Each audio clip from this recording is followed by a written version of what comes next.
of Outworld. This elixir is crafted from an ancient recipe. It has Patreon flowers, Margovian nectar, powdered teeth of an Arctican dragon. All this and more, infused with powerful Lycorian magic. There is a village in the next canton over, where everyone has purchased this miracle cure. Is that Overnight, Shang Tsung? all diseases, even Tarkot, have disappeared. Now, magic this potent is expensive. And I am sure you're asking yourselves, can I afford it? But the true question you must ask is, can I afford to be without it? Yeah. You It lie, is. Shang Tsung. Yeah. Your cures are useless. The crowd parts for a bald man as he strides to Shang Tsung, What is that? That is annoying. fists hanging at his sides. I'm sorry.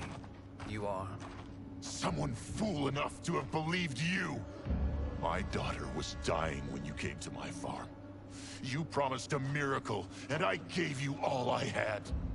But only days later, she was dead. That is impossible.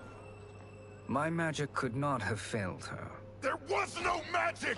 I took your elixir to an Imperial mage, and you know what she said? The bald man snatches a potion from him and throws it down. It's nothing!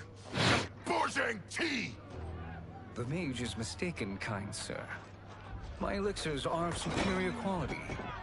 Their efficacy is guaranteed. The bald man flings him to the ground.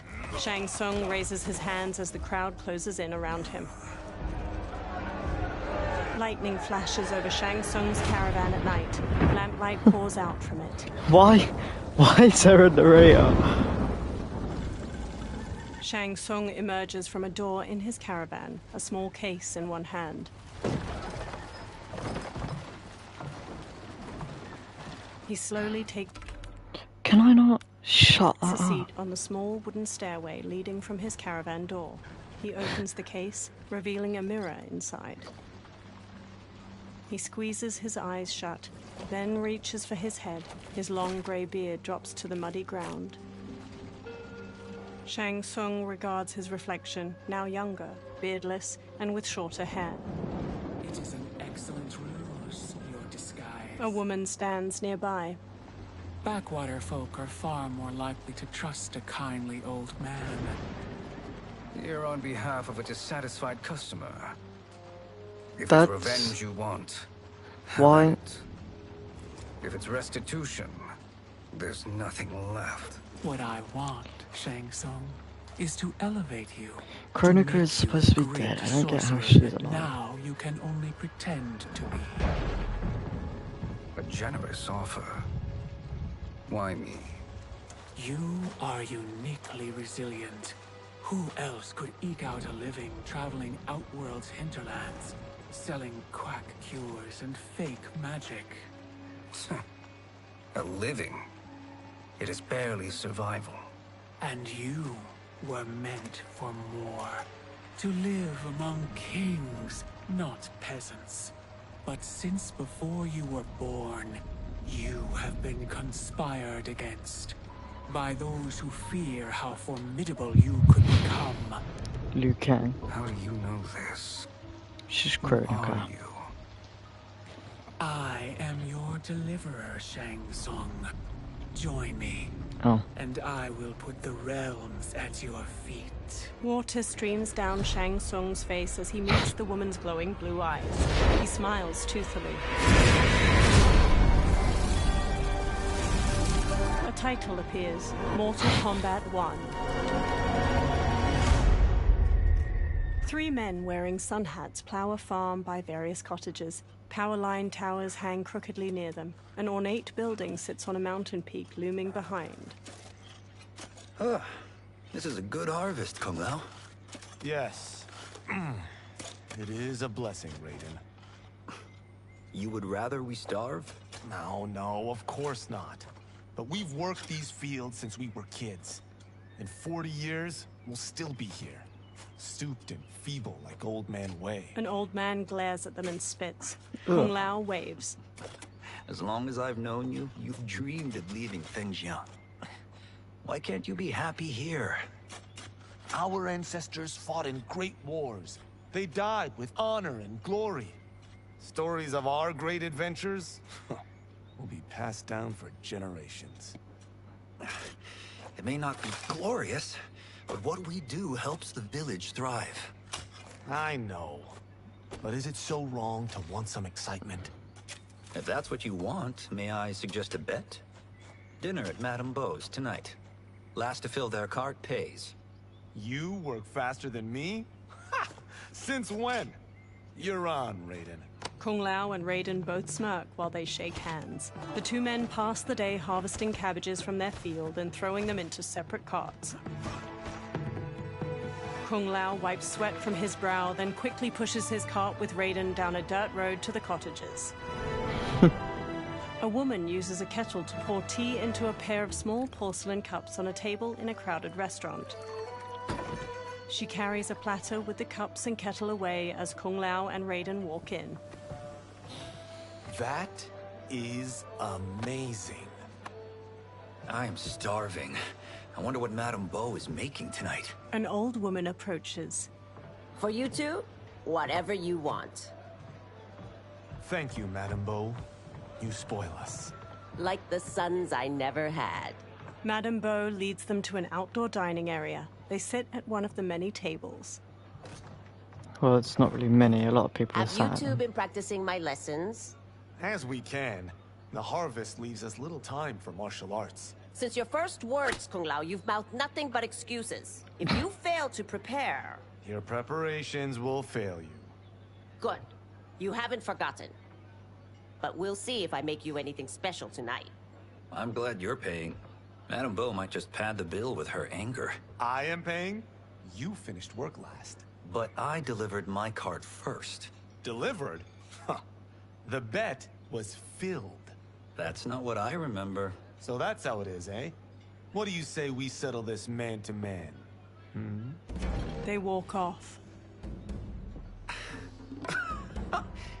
Wait, you mean fight? Yes. Right here, right now. Madame Beau can watch, critique our form. A hooded man with glowing white eyes watches them pass by.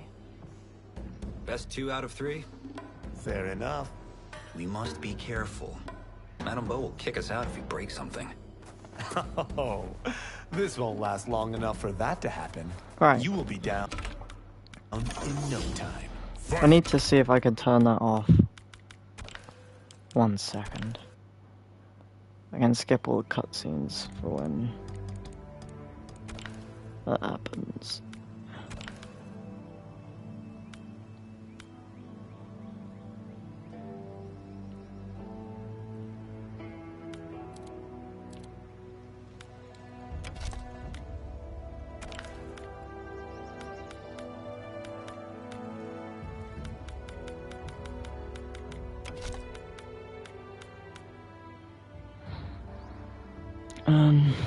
Story difficulty is medium, that's fine.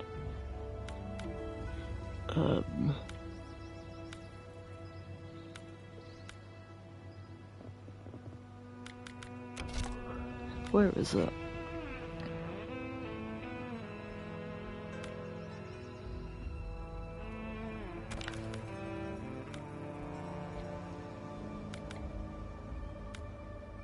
Can I not turn this off?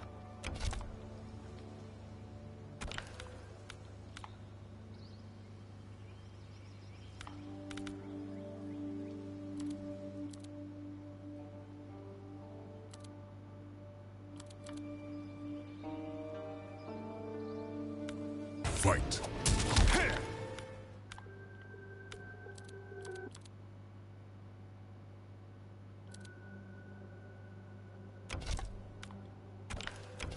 Okay, I hope it's that.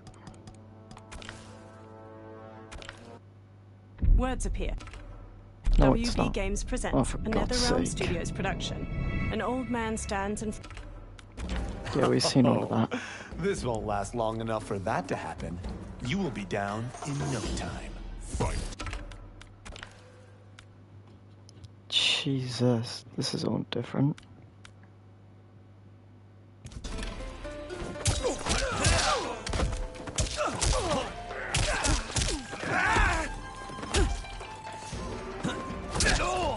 Damn. Damn.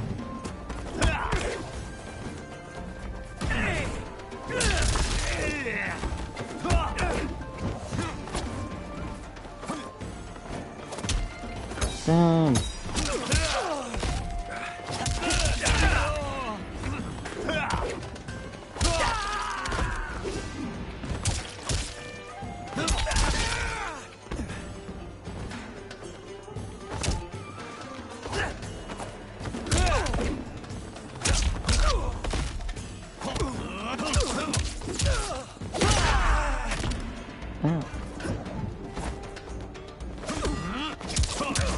Just do it twice. Must we go another round? We both know how this ends.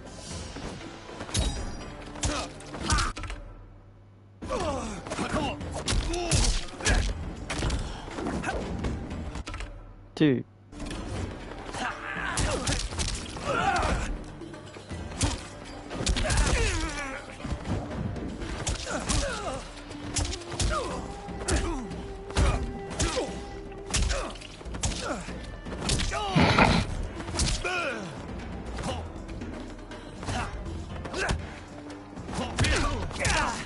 Damn.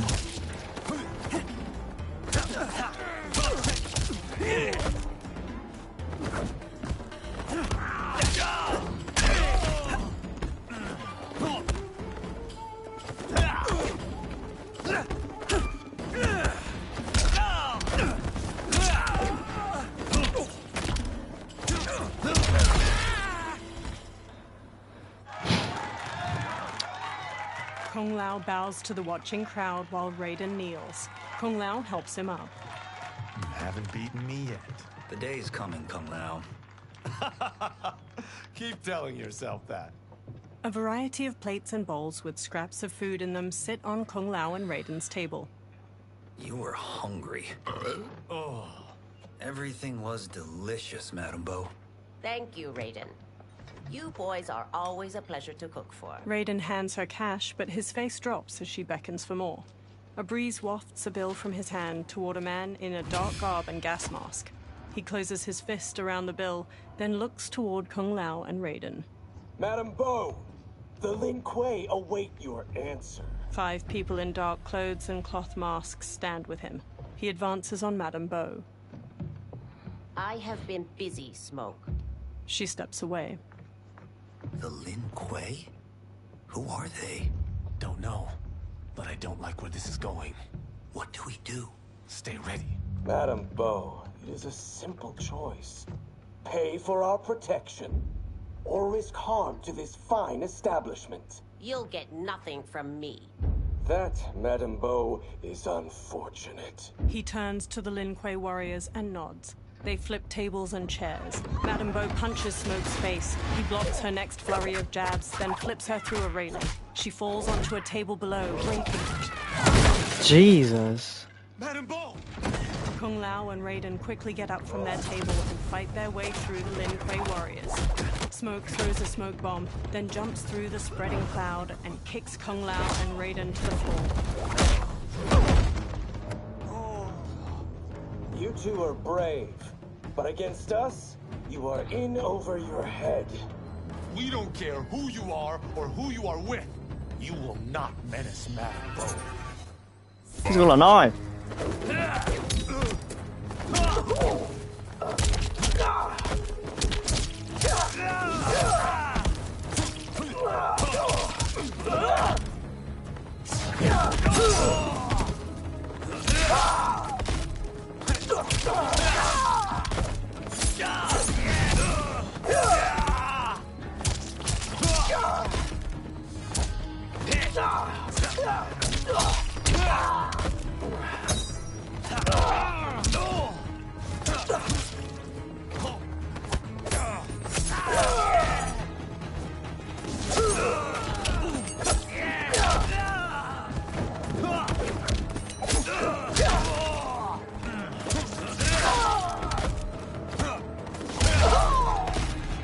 God.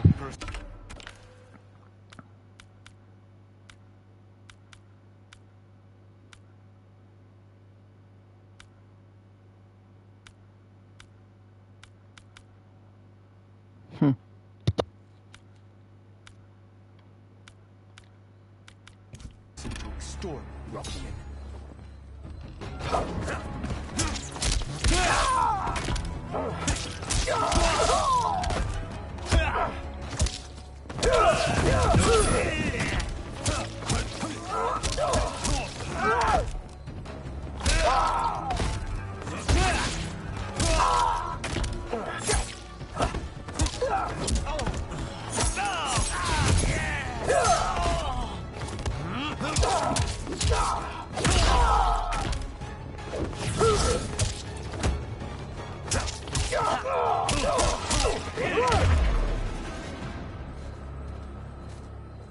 Now who's in over his head?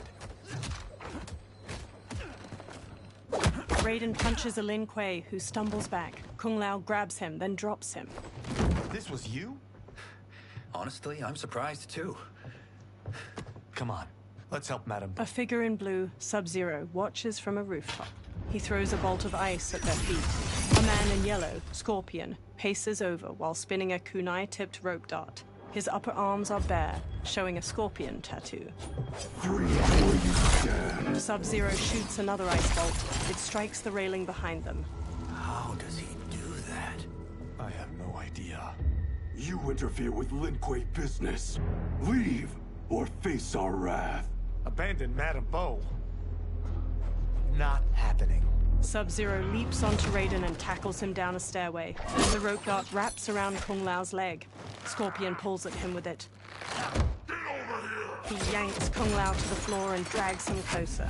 Kung Lao rolls to his feet, then jumps and spin kicks Scorpion's head. Want more? I have plenty. You should have fled when you could. Prepare to regret ever crossing the Lin Kuei. Fight. Okay. Sorry. Oh, there's two of them.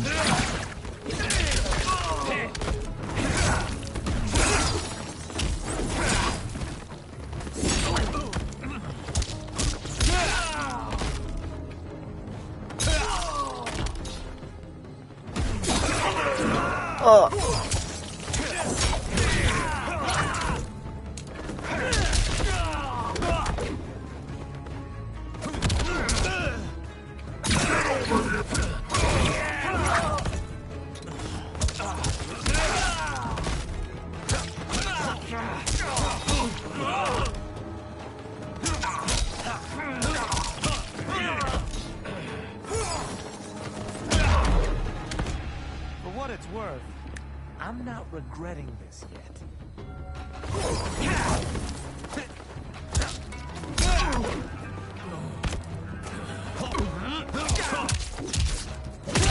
Love them cutscenes.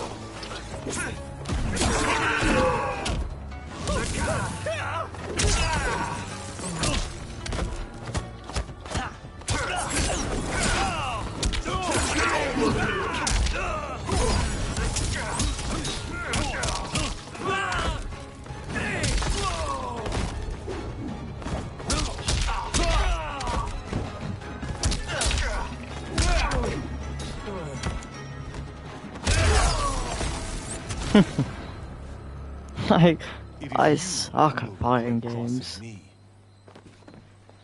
Kung Lao watches Sub-Zero kick Raiden into a pillar from the balcony. Raiden looks up, then climbs the pillar to the level above. Sub-Zero eyes him, then kicks two legs out from under a table, turning it into a ramp. He uses it to vault through the air and kick Raiden on the upper level.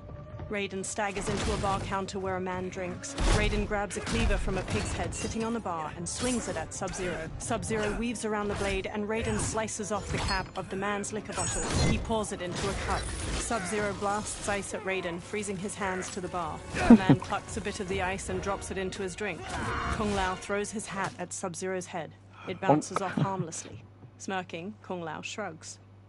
Incompetent. Kung Lao chucks a circular chakram decoration. It nicks Sub-Zero and plunges into a wall. Oh, that works. I have had enough of you. Then go. before I put you down like the rest of your Lin Kuei. You haven't a prayer against the Lin Kuei's Grand Master. Fight!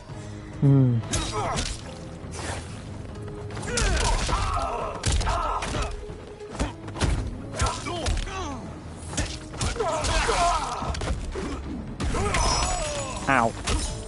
Ow. Ow.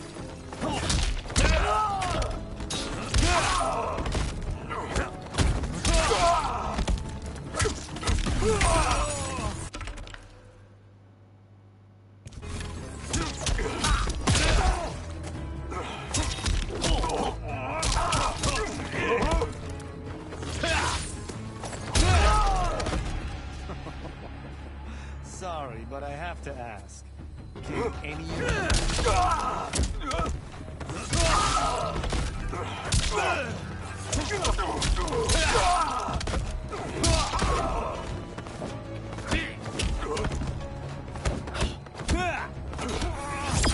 Crap. Ow. Ow.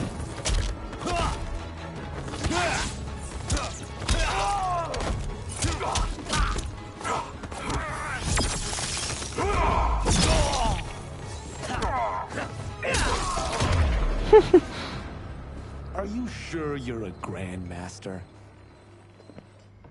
Kung Lao picks up his hat, then eyes the chakram decoration stuck in the wall. He strokes the hat's brim. Interesting. Kung Lao! Over here! Raiden checks Madame Beau's pulse as she lies inert, eyes shut. Kung Lao hurries over to them. She's dead. Madame Beau. She's out cold. Oh no, is she... Dead? Not yet. She gets to her feet, lips a cigarette, then ignites it with a lighter. Madame Beau, how are you... Kung Lao. The hooded man with the glowing white eyes approaches them. Madame Beau takes a drag from her cigarette while the man meets her eye. So, Madame Beau, are they ready? A bit thick in the head, perhaps. But they are ready. His eyes are glowing. I am Lord Liu Kang, God of Fire and Protector of Earthrealm. God? Earthrealm? Madame Beau has been preparing you for this moment since you were boys. Today, you have proven worthy of joining my champions. This fight was... a test? Of your ability and character, yes. Liu Kang looks to the upper level. Li Han, Kuai Liang. Smoke, Scorpion, Sub-Zero, and the other numerous Lin Kuei warriors get to their feet. Kung Lao crosses his arms and crinkles his nose as Sub-Zero and Scorpion step to him and Raiden. The others stand along the balcony. Sub-Zero and Scorpion stand on either side of Liu Kang. So these two aren't thugs? The Lin Kuei is a centuries-old clan dedicated to Earthrealm's defense. You keep saying Earthrealm. Don't you mean Earth? You boys have so much to learn. Earth is only a part of Earthrealm.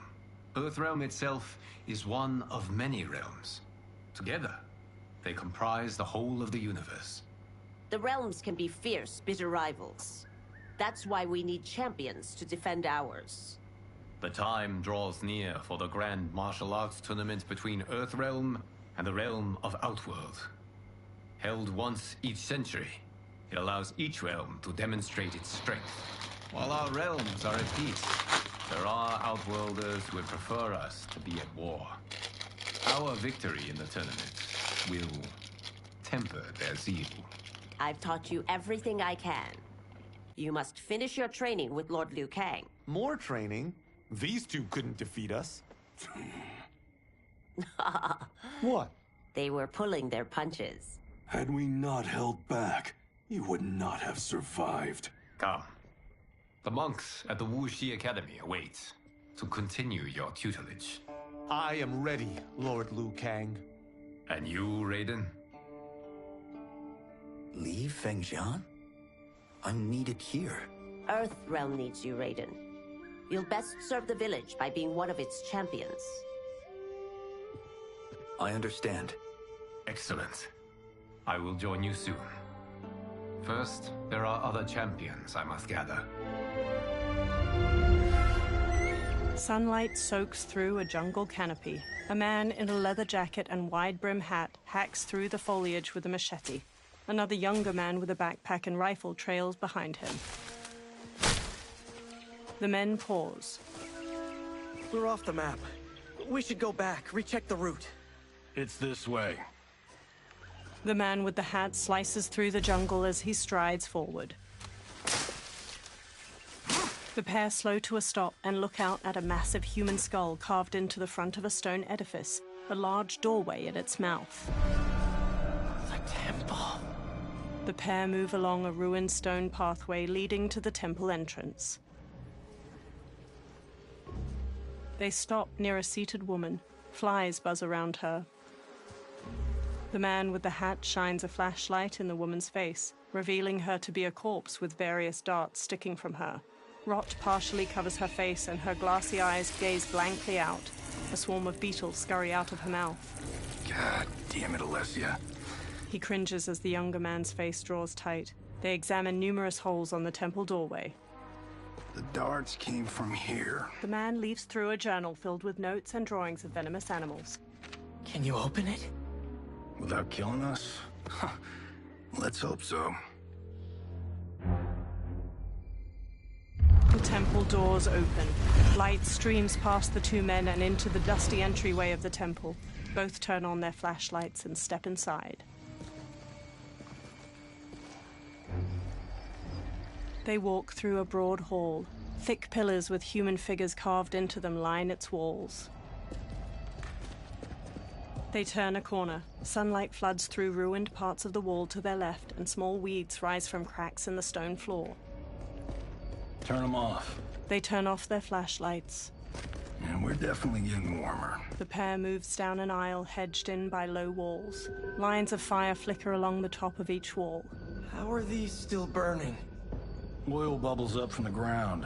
The chamber channels it somehow. They move to a doorway blanketed with ivy at the end of the aisle and pause. The two men hop down a short ledge and continue forward. The man with the hat leads the younger man down a path winding through various tall rock formations. They enter a vast chamber. Metal hooks hang from the This ceiling narrator with is starting to flames piss me flickering on a off. central circular dais, where the rotting body of a man sits on a throne made of intricately carved stone. He holds an ornate metal shield in one hand and a mace in the other. God, Ravala! And his shield! What? Silver liquid shimmers around large stones in the floor beyond. So? There's metal in the floor. It's not just any metal. It's liquid mercury. Shit, that stuff's toxic. Fatal. Only step where I step. The man with the hat carefully picks his way across the path of stones, the younger man close behind. The younger man steps onto a different stone and starts to fall. The man with the hat grabs his shoulder. Huh? What did I say? The man with the hat steps back on another stone. It sinks a little. The two men sprint across the stones as liquid mercury floods out of channels and ruined pillars surrounding the dais.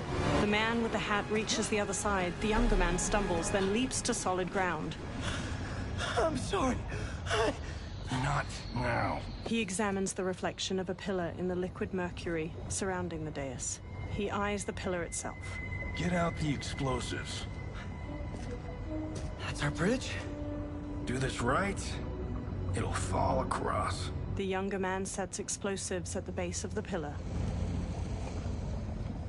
A gnarled hand shoots up from the liquid mercury. Two armored women with tattered bat wings rise up. Kalima? They're real? The Kalimar fly toward them. Keep working. I'll take care of the she-beasts. You disturb Cataravalla's slumber. For your sin, you die. Okay.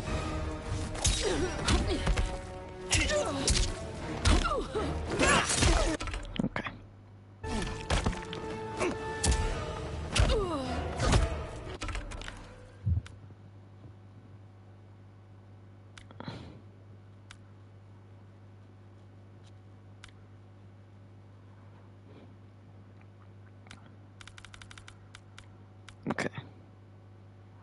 copyrighted kick.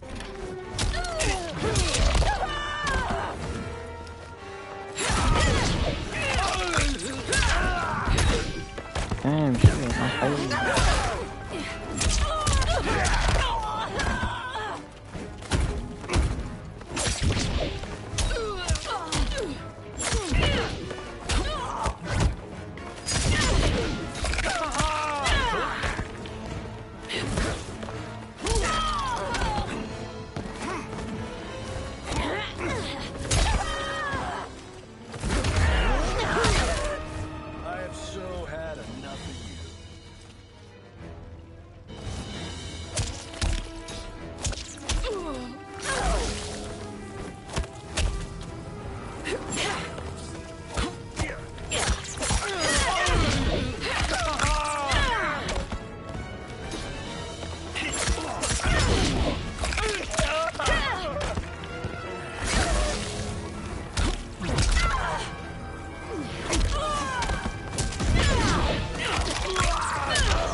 She gets health back when she does it.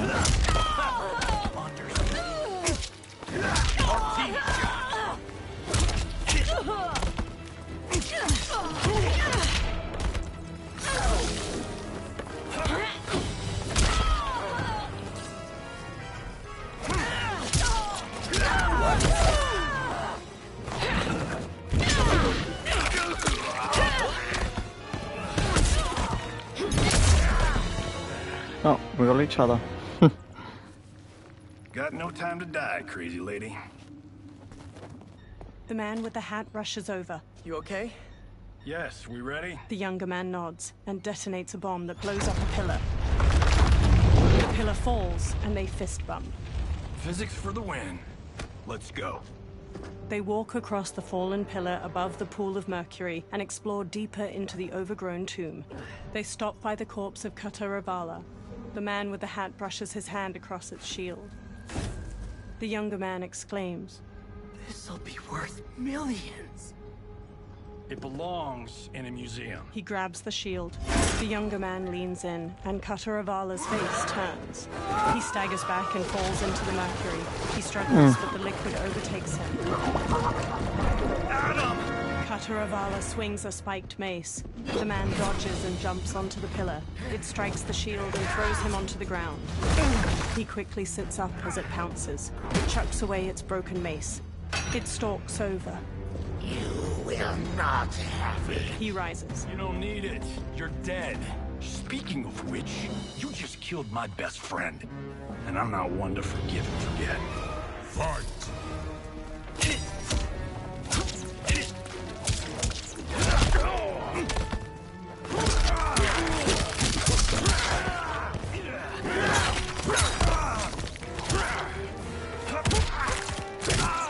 Ah!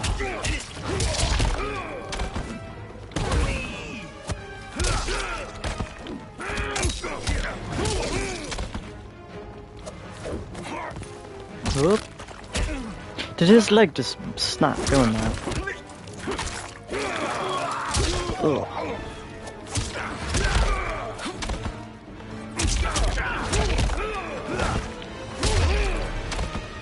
This one's for you, Adam.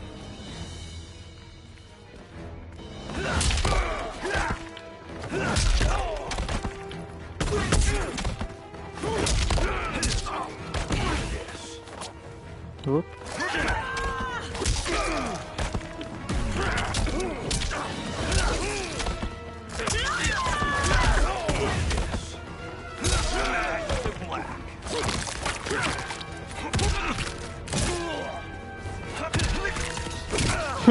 Okay.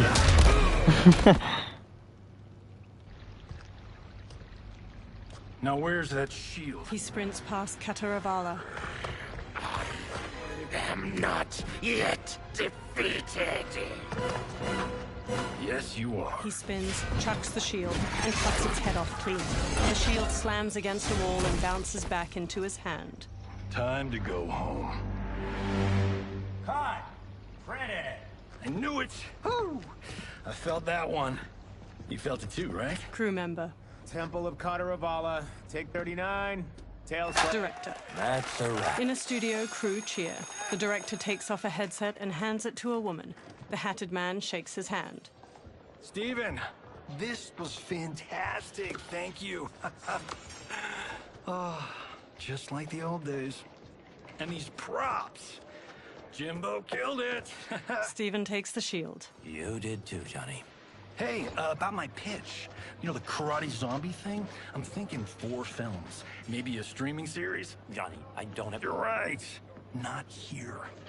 I'll swing by your office after I change. I can't. Have to meet with the editors. Walking away. Marshall will call you. Johnny pumps a fist in the air. Great! Have your assistant call me. A blonde woman. That was great, hon. Wasn't it, though? We need to celebrate. I'm thinking private party. Johnny, we need to talk. She walks off, and Johnny hangs his head. Later, in a luxury mansion in the hills. You're not the martial arts megastar you once were, honey. You're lucky Steven owed you a favor. I'm telling you, Chris, we're fine. Can you join me in the fact-based universe just once? We're broke. We have to cut back. Cut back? On what? Step 1 is selling this place. I need a refill. Johnny, we can't keep this up. You spent $10,000 on that sculpture, $30,000 on that drone, and this damn sword. $3 million? Hey, Sento is history. That sword comes from... That's not the point, Johnny! Chris, honey, the parts, the money, they're coming. Steven's movie is just the beginning. That's why I can't cut back. To be a success, I have to project it. If I don't, Johnny Cage is done. She frowns. Johnny rests his hands on her shoulders. She pushes one hand aside. I didn't marry Johnny Cage. I married John Carlton. I'd give anything to have him back. She leaves. Chris, come on, Chris, where are you going? Johnny puts his hands on his head. Fuck! He grabs his drink and downs it, then walks back to pour himself another. How you like that, Mr. A-list? A black-haired man strides in. Thank God. Oh, Chris, honey, Johnny turns and sees the stranger, who wears a sleek black suit and brandishes a long sword. Where's my wife? What did you... Your wife left. She's fine. You will be too, if you cooperate. What do you want? Sento. It hangs above a fireplace. You some kind of hired gun? Or do you know Sento's history? I know it. It's my family blade. They circle each other. No. No way you're Tyra clan. They've been dead for centuries. Not dead. Hiding. With Sento in my hands, I'll lead us out of the shadows. That's a great plan, stranger. Except for one thing. Sento's mine. And I won't give it up without a fight. He has a massive sword, what are you talking about?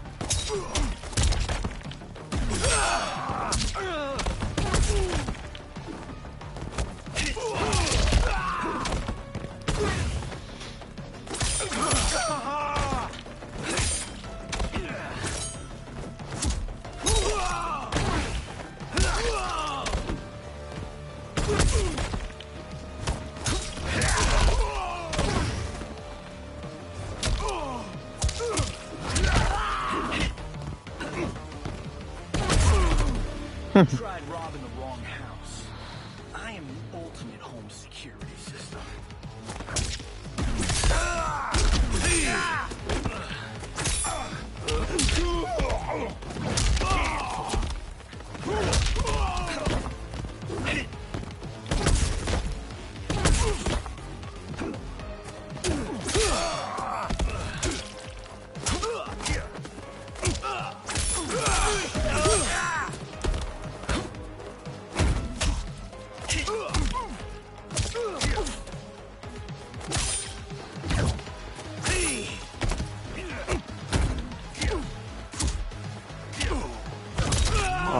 Okay.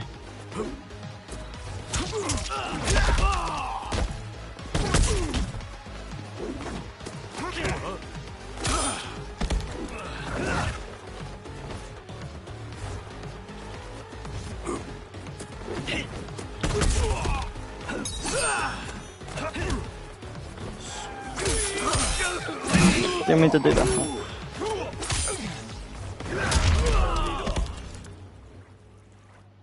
My house, my rules. Later at night, the defeated swordsman is tied to a chair. He rouses from unconsciousness, and Johnny sits across from him. So, you have a name or what? Kenshi Takahashi. I knew you weren't Taira clan. You know nothing, Cage. 400 years ago, the Taira clan were one of Japan's first families. They lost Sento after getting slaughtered at the siege of Aomori. There were survivors. They hid themselves by shedding the name Taira for Takahashi. They joined the Bakuto for its protection. The Yakuza's predecessors. From first family to crime family. I will break us free of the Yakuza's corruption. Reclaim our name and our position. But my clan won't follow me unless I prove that I can lead. That's why I need Sento. And that's Malibu's finest. He walks toward the door. It's a great story. Bullshit. But great. You should seriously consider becoming a screenwriter. Liu Kang, Scorpion, and Sub-Zero wait outside. What in the actual fuck? Good evening, Johnny Cage. I am Liu Kang, protector of Earthrealm. May we enter? Nothing's being shot here tonight. You sure you're in the right place? Yes. We come on a matter of grave importance. We must speak to you and your guest. What? Johnny narrows his eyes. How do you know about him? Because I am the god of fire. Chris, you vixen. Nicely done. Sure. Come right in. Glowing eyes are a nice touch. They approach Kenshi, who remains tied up beside an indoor pool. Kenshi Takahashi. No, thank you. A tragic figure with a noble cause. Your actions this evening do you no credit. Who are these people? You tell me. They're your scene partners. I also know of your struggles, Johnny Cage. I am here to offer you both a path forward. Dun, dun, dun. Oh, come on, guys, let's call this. Chris was a doll to set this up, but as pranks go, this one's a bit obvious. This is no prank. Ihan, Kuai Liang, if you please. The blue-robed Sub-Zero starts to untie Kenshi. All right. I'll play my part in this martial arts LARP. The missus ought to get what you paid for. Okay. Hey, you... Hey, you! Get your damn hands off him. I said, get your hands off! Johnny grabs him, but Sub-Zero kicks him across the room. Johnny slides into a table where the $10,000 sculpture on top teeters and falls. Scorpion. Was that necessary, brother? To put him in his place. That was a Hichuli. One of a kind. He stands. All right, I don't care if this is a damn prank. You crossed the line. Fight!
And scene.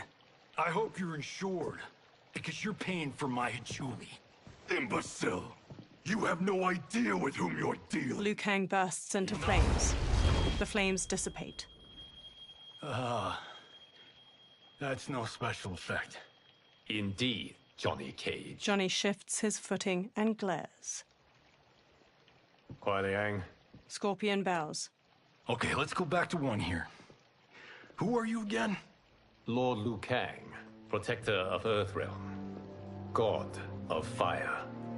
Well, that last one tracks. But what's an Earthrealm? All will be explained, Johnny Cage. For now, what is important is that you both have been chosen to join its champions. Why him? Or me, for that matter. Because I have faith that you will rise to the challenge. And because your service will change the arcs of your lives. Johnny eyes Kenshi. Later, men spar in a sunlit courtyard. Mountains surround them, and lion statues border the entrance to the courtyard. Red pagodas are situated nearby, and cherry blossoms are in full bloom. Several monks wear brown and orange uniforms. Later, they strike wooden dummies that have small poles sticking out. Others spear their hands into steaming hot sand in rock bowls. Later, a monk with a braid swings at Raiden. Raiden blocks and punches his chest. Another attacks, and Raiden counters with a flying kick. Raiden strikes and front kicks a third challenger. Punching over, Raiden shuffles in an offensive stance. He straightens and brings his hands together, fist to flat palm, and the nearby monks do the same. Kung Lao saunters up with a razor-rimmed hat. That is not a good idea. It is genius, Raiden. The next time we see Sub-Zero, I will have to thank him for inspiring it. Ow! See? It won't be effective. Kung Lao throws the hat like a flying disc. It slices a target and flies back. He catches it by twirling a finger inside it. Maybe it's too effective. Johnny walks up. We just need to get on with it. I've been cooped up here for months. I can't base a cinematic universe on Outworld's monsters and magic if I don't ever see them. Kenshi joins. That's why you're here? Liu Kang said this gig would change the arc of my life. That's how it gets done. My ex will rue the day she gave up on me. So selfless. Oh, please, Tattoo. You're just here to get your sword back. We all have our reasons for being here. Some better than others. But we are not here to fight among ourselves. We are here to fight for Earthrealm. It's about damn time. Liu Kang steps out. And today, one of you will be chosen to fight for it at the tournament. Only one of us, Lord Liu Kang? Isn't Outworld fielding several champions? The tournament's rules give the host realm that advantage. And it is Outworld's turn as host. You know, I don't know why I've never asked this, but, what's our record at this tournament? Earthrealm and Outworld have long been evenly matched. But Outworld is gaining strength. Should it win, its more militant factions will be emboldened. I thought you admired Outworld. It is a place of great knowledge, wealth, and beauty. But our realms do not share goals and beliefs. We coexist peacefully, because Outworld respects our strength. Should we show weakness, our rival will become our enemy. I will not lose, Lord Liu Kang. First, you must win the right to represent us. Whichever one of you outlasts the others will be chosen. He sits on a chair in the middle of the courtyard, and every man except the four kneel. Raiden, step forward. Raiden bows. Good call. Call the weak first. You shall face him, Johnny Cage. Ready for your close-up? All right, let's do this. But remember, farm boy, I'm a global martial arts icon. I don't think you can handle this much boom. Liu Kang rolls his eyes. I am ready, Johnny Cage. My mind and spirit fight as one. Fight!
But you'll never be the starter. Crap.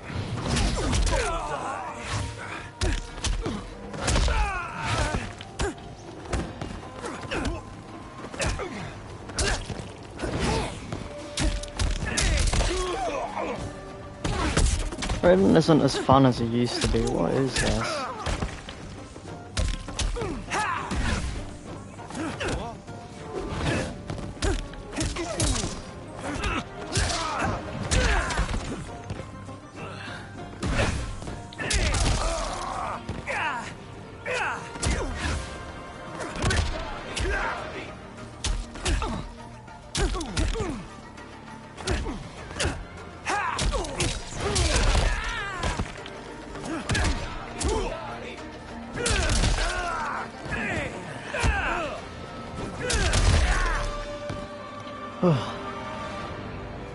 This fight was an honor. Raiden helps Johnny up by the hand. You're welcome. Kenshi Takahashi, you are next. Kenshi steps toward Raiden, his sword in hand. He shoots a hard look at Johnny as they walk past each other. You have skills, Raiden, but you're inexperienced. Whatever experience I lack, I make up for in heart. It's nerve, not heart, that wins fights. I should know. I've been in hundreds of them. Fight!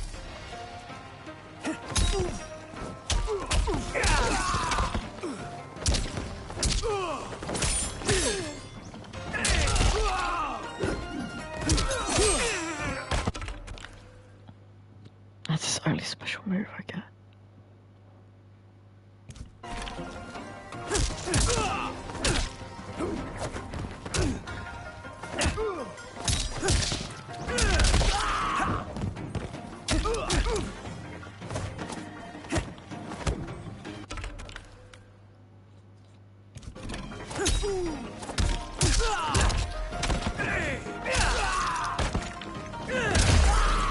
I shouldn't have taken you lightly.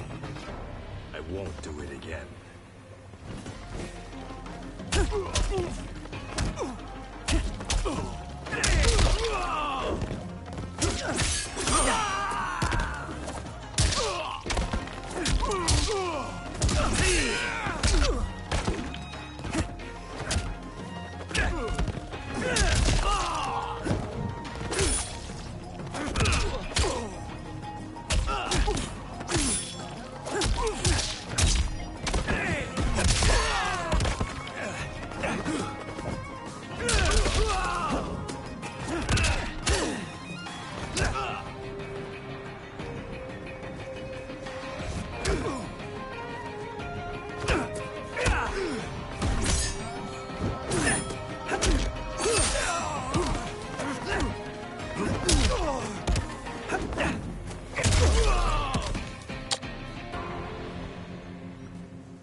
Do you still question my nerve? I do not. Yours was a well-earned victory. Kenshi and Raiden bow to each other. You may rest, Raiden. This evening, you will face your final opponent. Kung Lao smiles at Raiden.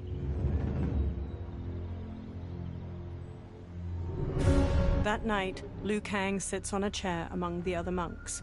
Raiden and Kung Lao kneel facing each other, then get to their feet in unison. $50 says Kung Lao wins. Make it interesting. Bet me cento. Not on your life. Liu Kang stands. Raiden, Kung Lao, the winner of this match will represent Earthrealm against Outworld. It is a grave duty, not to be undertaken lightly. You may step back now and suffer no dishonor. I choose to fight, Lord Liu Kang. As do I. Then may the best person win. Liu Kang bows to each of them in turn, then returns to his chair. Kung Lao grins at Raiden. Concede, Raiden. You have never beaten me. That won't change today. No. If the monks have taught us one thing, it's that the only constant in the universe is change. Fight!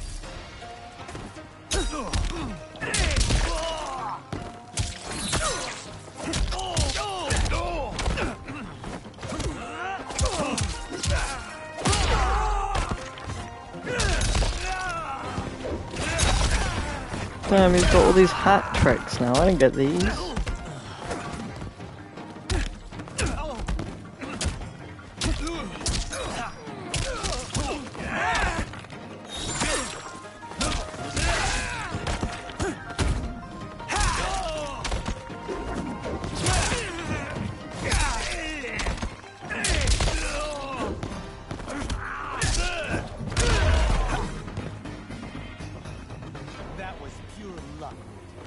Like lightning.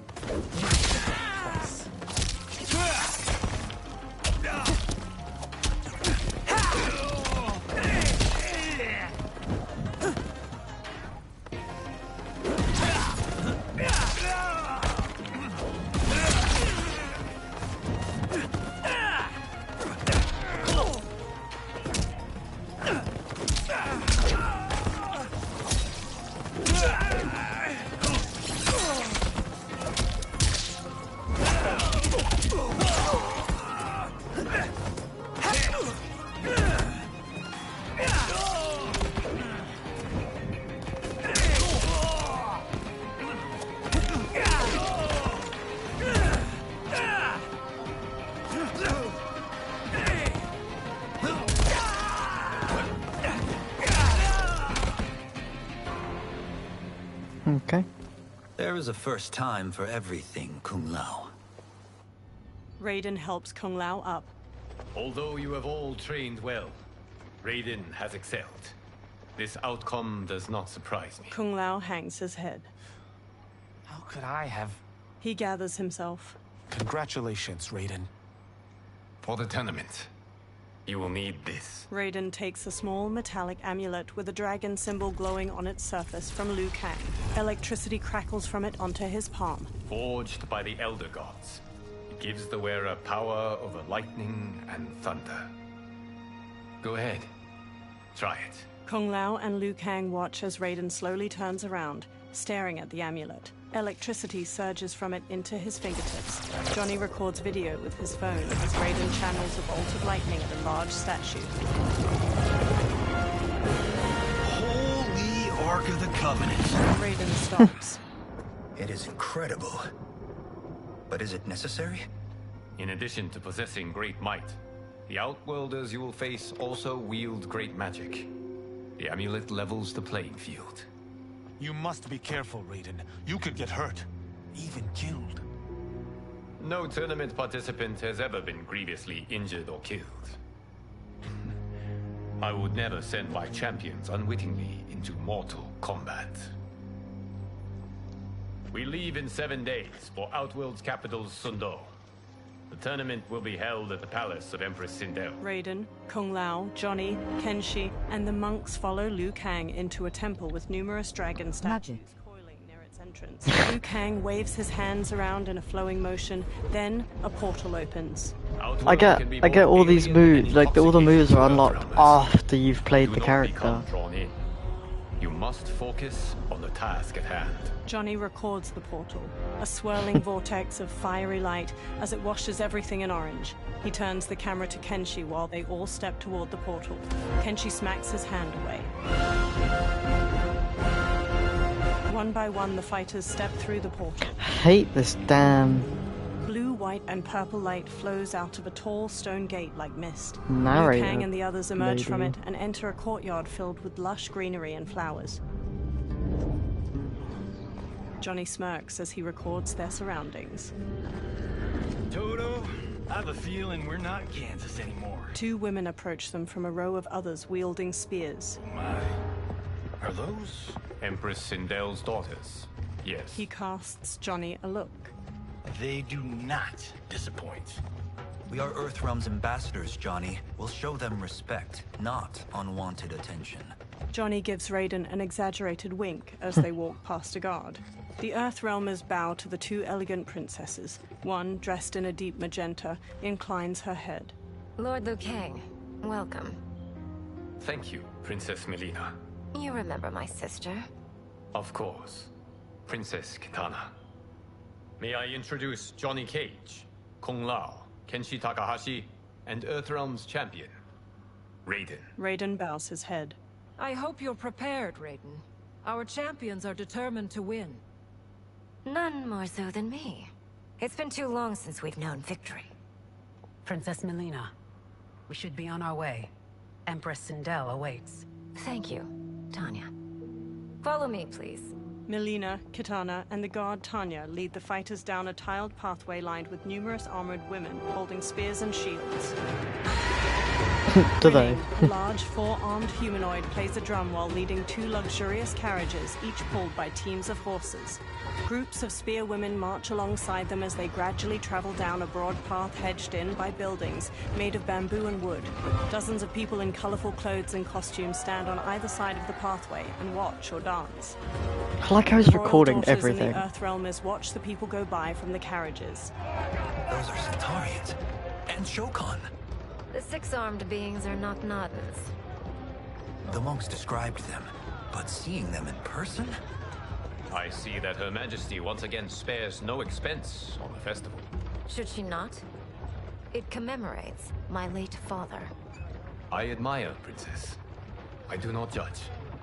As did all of Outworld, I valued greatly Jared's fellowship. Melina looks over her shoulder at a woman with a ponytail observing a group of people walking away, hands bound behind their backs. Melina scowls, then pounds on the carriage. The carriage grinds to a halt and Melina steps out. She stomps to the woman with the ponytail.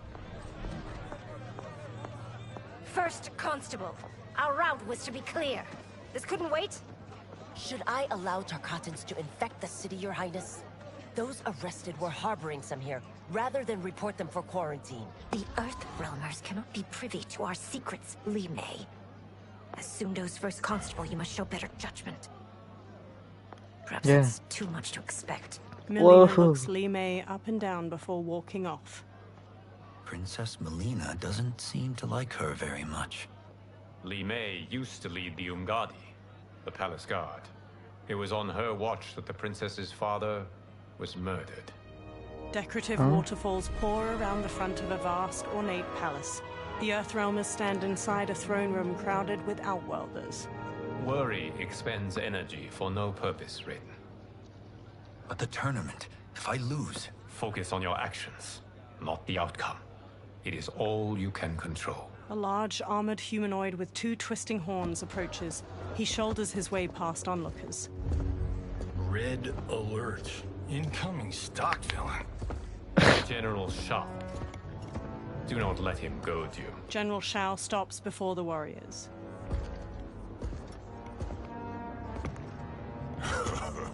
Is it me, or is Earthrealm's champion scrawnier than usual? Would you care to test his strength? Raiden will prove himself soon enough. Have you still not told most Earthrealmers that Outworld exists? It is safer that way, General. I suppose so. Your people's frail minds couldn't handle the truth. Jesus. You presume them frail, General. Should you, given how frequently they win this tournament? We will destroy your champion, Liu Kang. He will taste no victory. He stomps off. Alright then, relax. A silver-haired woman in rich purple and silver armor approaches the warriors with Melina and Kitana on her right and left. Sunlight falls onto the three women in patches, subtitles on the silver bands so and annoying. accents of their armor. Melina's a deep pink and Kitana's a vivid blue. The silver-haired woman sits on a purple and silver throne resting on a dais. Kitana and Melina take lavish chairs on her right and left. Welcome, members of the Royal House.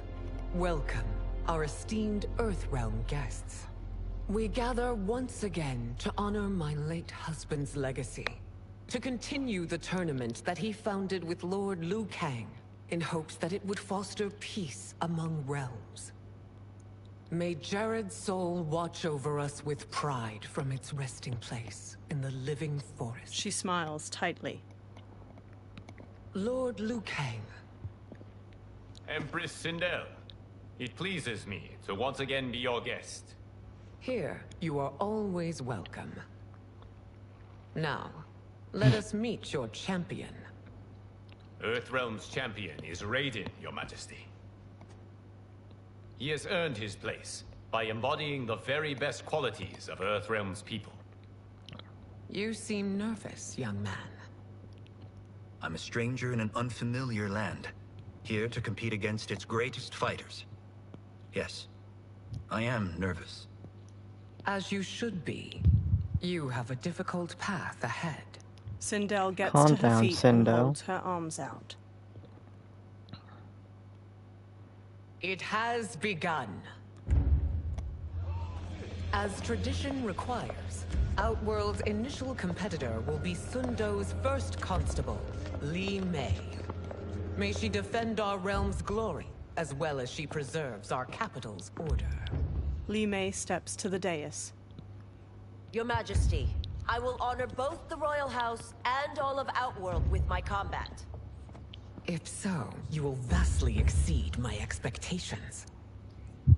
Remember, were it not for Jared's tradition, you would not be here. Li Mei's face falls as the Empress shoots her a sharp look. Liu Kang places a hand on Raiden's shoulder. All you need do is your best. The rest will take care of itself. Yes, Lord Liu Kang. Shall we see what you can do? Hopefully, this will be the first of many victories. I will prevail, Earthrealmer. This Ooh, fight is sorry, more Odd. important to me than you can ever know. Fight. Oh god, yeah, she's really going all out.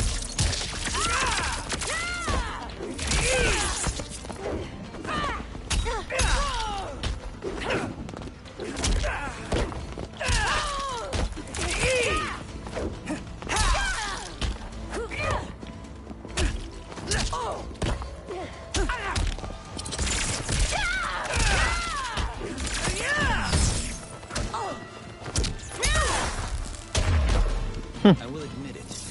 That tested me. Yeah, it did. Ow. Ow. Ow.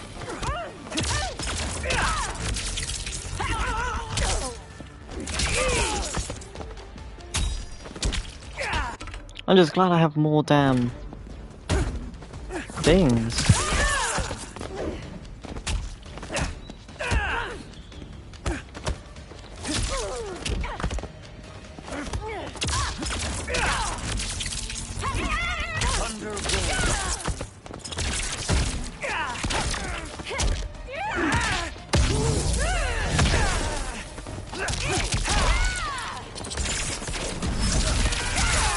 Owie. Owie. Owie.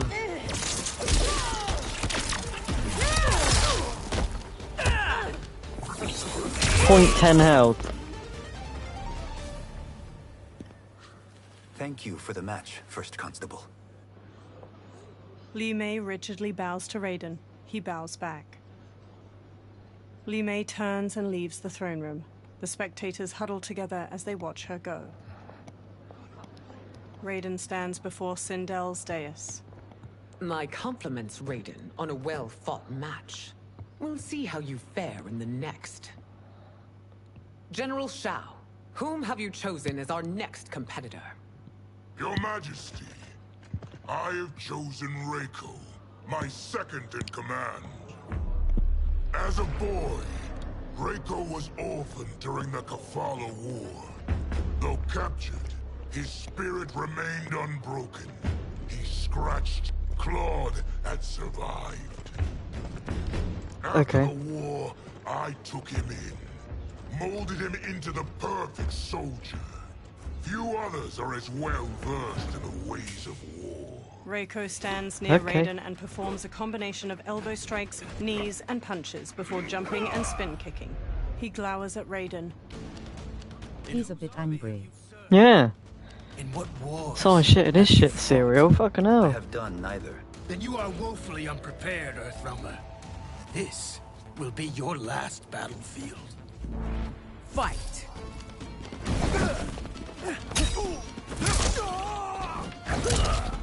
God almighty. she just run off in the background.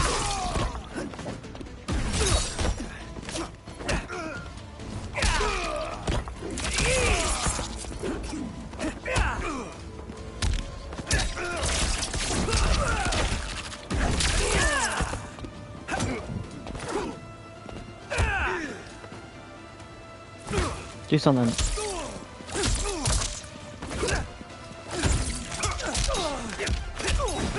Ah. Okay. I may not have faced war, but I am a warrior. At least he's still got lightning, I guess. Oh. Oh.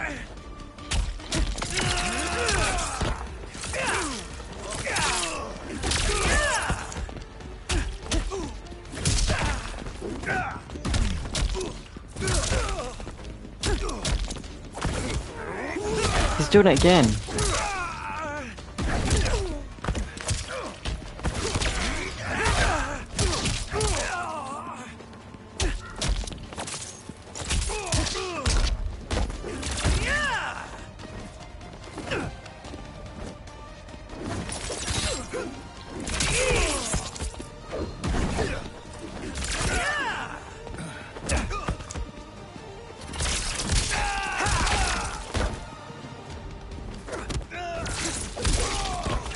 Oh, he's still alive. Okay. I like the fast Raiden start. lowers his hands. Felled by a simple farmer. General Shao curls his lip and walks off as Raiden turns to Sindel. I am ready for my next opponent, Your Majesty. Whom shall I face? Patience, young man. She stands. We are adjourned until first light. I hope to see you all at this evening's banquet. The Empress smiles softly. Yeah. That Free evening, dinners. Kung Lao wolfs down food beside Kenshi. They sit at one of 3 large banquet tables in a broad courtyard. Whoops. Sindel sits at the head table. Strange plants glow with soft purples and blues behind her. General Shao and Reiko gape at Kung Lao as he rapidly eats and drinks wine. Johnny sips wine near Katana. I'm sorry, you're 10,000 years old? Oh, talk about aging gracefully. Katana reaches for wine. What do you see in him? He is a hero, Raiden. Though he may not yet know it. Do you recognize everyone here? Most, yes. From your descriptions. Except for him. That is Rain, the High Mage of Outworld. Not his given name, but one earned due to his mastery of water magic. Rain smiles at them from his seat at a table. Tanya steps to Melina as she clutches her stomach. Are you unwell, Princess? I am fine, Tanya. Melina winces. I know I'm to fight Melina, but will I also face Tanya? By tradition, you should not. If you did, you would be tested. Why? Umgadi, like Tanya, are warrior priestesses, selected from the firstborn daughters of Outworld. Oh, the sun is really nice on They my are knees. trained to defend the royal family. Swap the curtain around to must get some see sun much on my conflict legs. if the Empress needs such protection. Its past has been difficult. But the Oh, last 1,000 years that's of bad. Empress Sindel's reign have been a true golden age. The memories of that strife still linger. Liu Kang gives Raiden a soft smile. Sindel stands and lifts a glass of wine.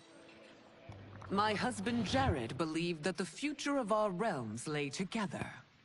Let us move forward in open dialogue, letting no secrets tear our bonds asunder. Everyone stands with a wine glass raised. Your Majesty, it's an honor to be here and to meet your people. I can already see there's more that joins us than divides us. Our peoples could not be more different, champion. Excuse me? You heard me. Earthrealmers are devoid of all... That's enough, General. She gives him a firm look. My apologies, Your Majesty. Perhaps I've enjoyed too much of this excellent wine. With your permission... You may go. General Shao woodily turns and throws his glass. He marches off with Reiko in tow. Later, Sindel glares at Shao in her chambers. It is bad enough we may lose to the Earthrealmers, but then you go and drunkenly insult them? You needlessly stain my honor and your family's proud military tradition. May I speak freely, Your Majesty? Again with this? If you must. We must act on the Sorcerer's prophecy. He warns that Liu Kang will conquer Outworld. And his predictions are usually impeccable. But I've no proof of Liu Kang's ill intent. His interventions have kept Outworld at peace for centuries. He herds us into compromises, shackles our independence. If we could meet our enemies in battle, we'll take— You would consign us to endless war!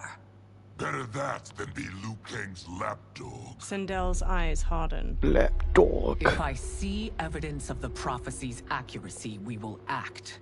But only then, and only at my command.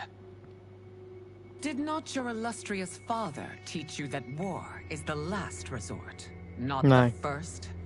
No, he didn't. He did, Your Majesty. Yeah, he Do did. not forget that, General. She glares at him, face to face. Come. Melina and Kitana open the chamber's doorway and enter as General Shao leaves. You asked to see us? I saw what happened this evening. There was nothing. Something I ate. Was it? I can't chance it, can I? If you fight tomorrow, the symptoms of your disease could manifest. Kitana will take your place. What? There are already whispers she should replace me as your heir. This will make them screams. Your illness is your fault. Why you left the palace that night unattended is still beyond me. I just needed time alone, away from all this. I never thought that... That's your problem, Melina. You never think. A mother is only trying to protect you, sister. If your disease becomes known, you will be banished to the wastes. For you to hold the throne, we must keep your secret. Melina pulls her arm away from Kitana's hand and strides out of the room. The next day, Sindel sits in a lavish chair in the courtyard. Raiden stands before her. You continue to surprise Raiden. Among others, you have defeated Kotal, Motaro, and Shiva. Only 2 fights remain. Are you ready, Earthrealmer? I am, Your Majesty. Then next, you face my daughter, Kitana. Kitana strides to them. Liu Kang steps between her and Raiden. Your Majesty, this is unprecedented. Raiden's next opponent should be your heir. Melina is unavailable. She's away on pressing Imperial business. But I have not prepared him to battle Kitana. He's already demonstrated great skill. Can he not improvise? Do not worry. I can do this. Very well. I will be no easier to fight than my sister, Earthrealmer. I suffer under no such delusion, Your Highness. I will win this fight. For her, my Empress, and all of Outworld. Fight!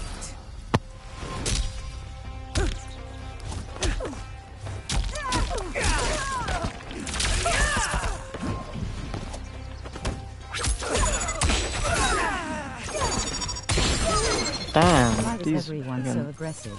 These blades. Oh no.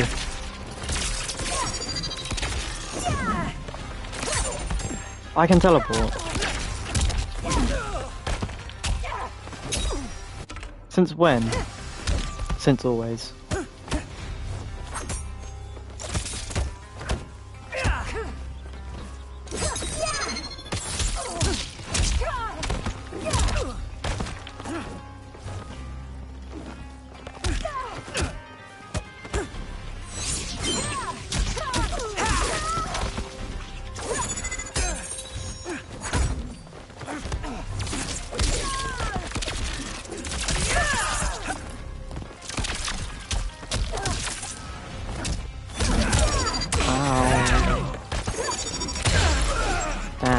She beat me.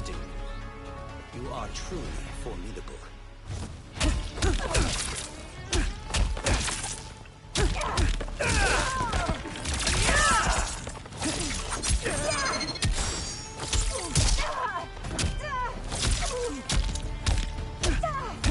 Oh.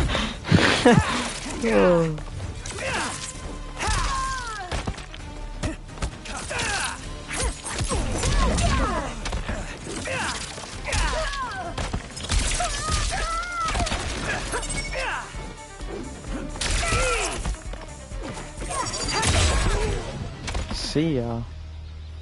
This isn't done yet. Face me.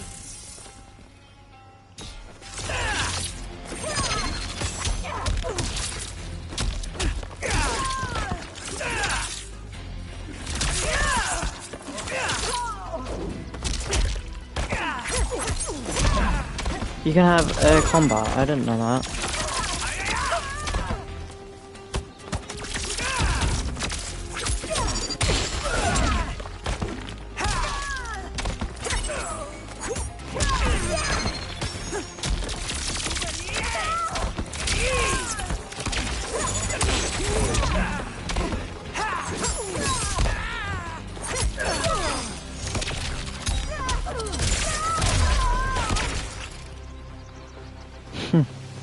Fight well, princess.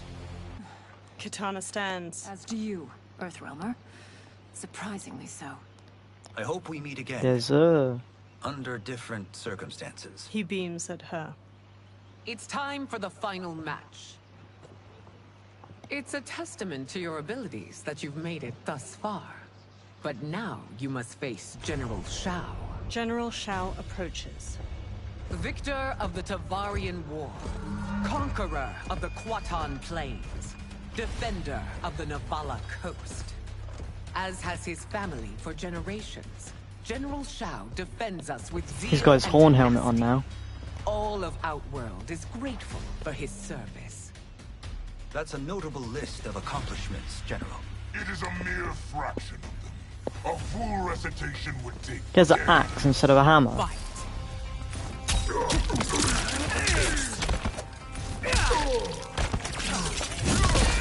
Oh. Oh. Oh.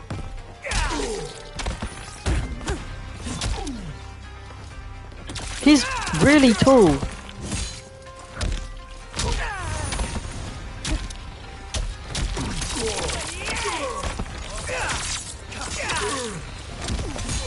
Ah. Ah.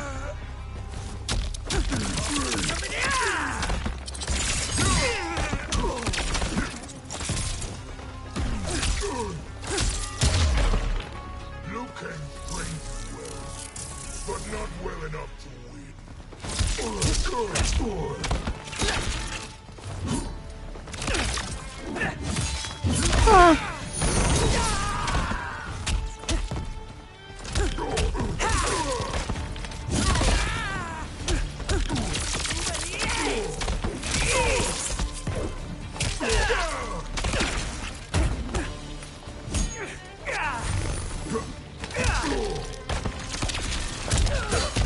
I shouldn't have done that.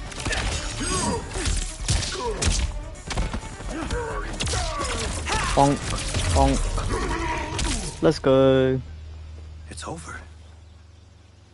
I have done it. Sindel Nice. stands. Congratulations, Raiden. Earthrealm wins. Head Let's held go. high, Sindel leads Katana away from the courtyard. Raiden steps to General Shao as he tries to get up.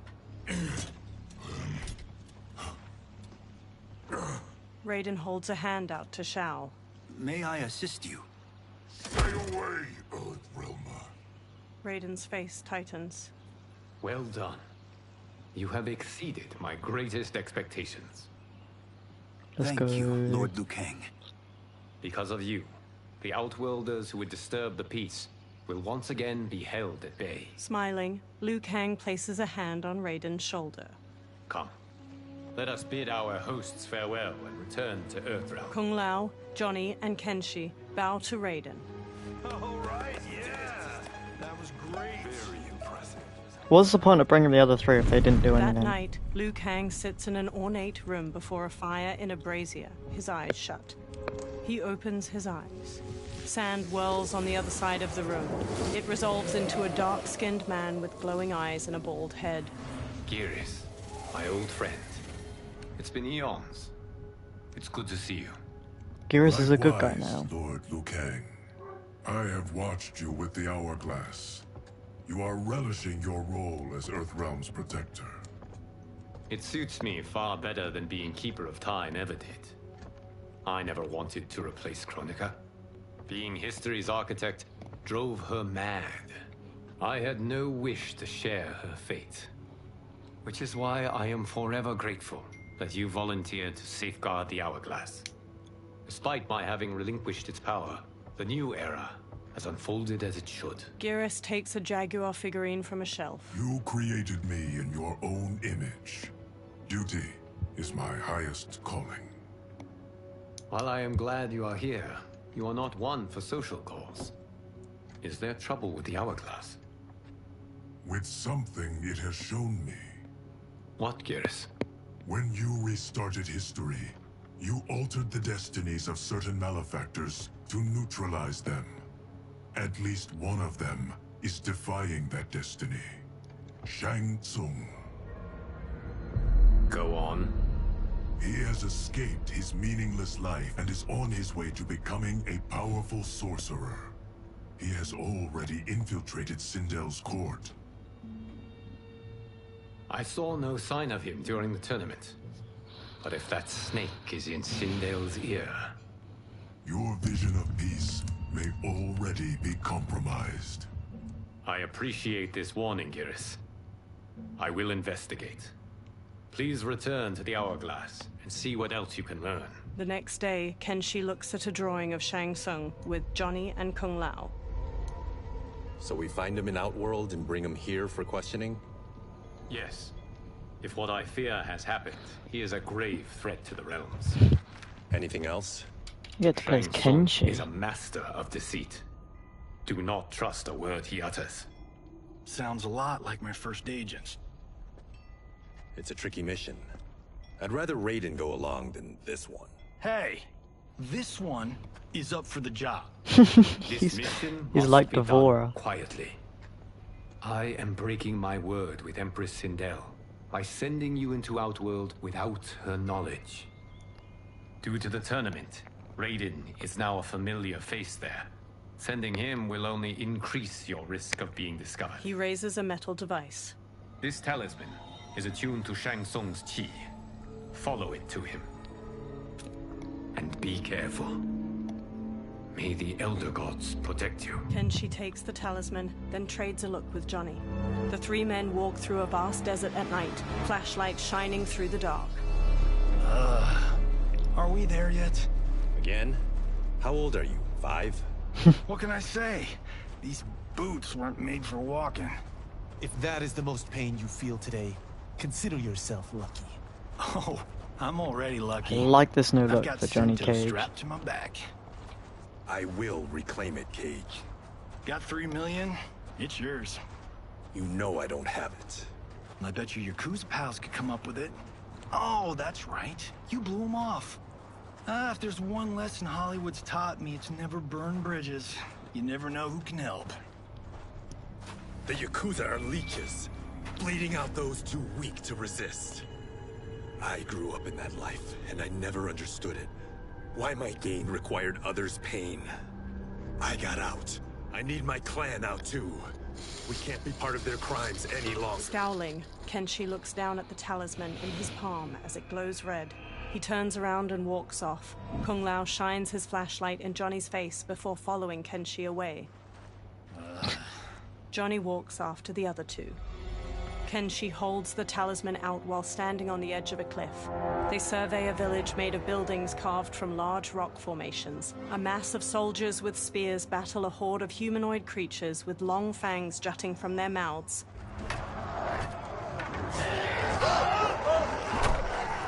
What's your precious say? That Shang Tsung is among those... things. Oh, my fans are gonna go nuts cosplaying them a Cage gone. Johnny records the battle with his phone. Two soldiers shove one of the creatures through an alleyway in the stone city, his arms tied behind his back with rope. The creature thrashes in their grasp. Firelight shines on his multitude of large It's fangs on his Baraka. head. Shang Tsung approaches. Hold him still. If he squirms, I cannot extract marrow. He raises a large syringe. That's Shang Tsung. Let's jump him after he's done. Oh, in Fists of Iron, we did this thing where like we're not basing strategy on your movies, Cage. Let me go. Oh no, it is Baraka. A soldier forces the bald creature to his knees. The wound will heal in time. It is a small price to pay for progress. He plunges the syringe into the back of the creature's neck. The creature breaks his restraints, then stabs each of the guards with a bone spike extending from his arms before turning to Shang Tsung. The horde of creatures overwhelm the soldiers outside the village. Shang Tsung blocks a combination of punches and kicks the bald creature throws. The creature spin kicks Shang Tsung's Block? head. He just took about 2 hits to the gut. This seems playing fine without us. Yeah, I say we let him finish it. We have to save Shang Tsung. Liu Kang needs him alive. The Earthrealm is bound down large stones leading from the cliff. The bald creature punches Shang Tsung to the ground. Kenshi jumps onto his back just as the bone spikes erupt from his arms. The creature kicks Johnny and Kung Lao away.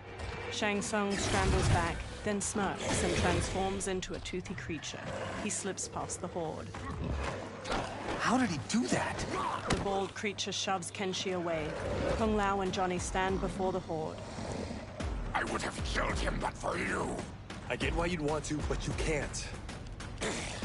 You're one of his minions. You'll die in his place. Fight. Ow, ow, ow, ow, ow.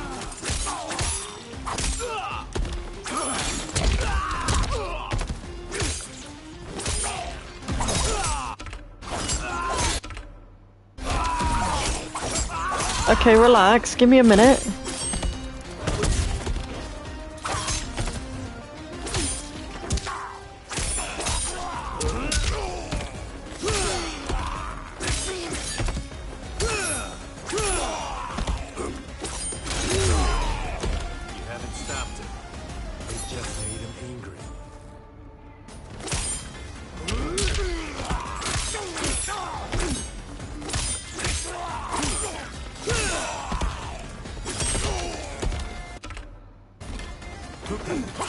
Is it? Oh no, it's down right.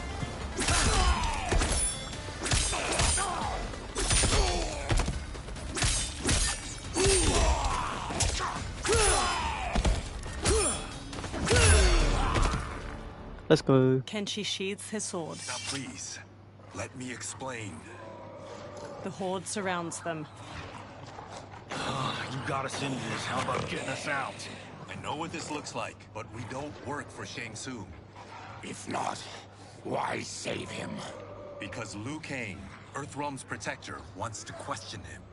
He thinks Shang Tsung may be a threat to both our realms. He holds out his hand. I'm Kenshi Takahashi. Our kind do not shake hands. I'm sorry. I didn't mean to offend. Don't you know what we are? No, we don't. We are victims of Tarkat. The disease is not easily gotten, but you can't risk more close exposure. Johnny nervously wipes his hands. It disfigures, then debilitates. In time, it will turn us all into bloodthirsty monsters. Death is our only release. So you weren't always like this?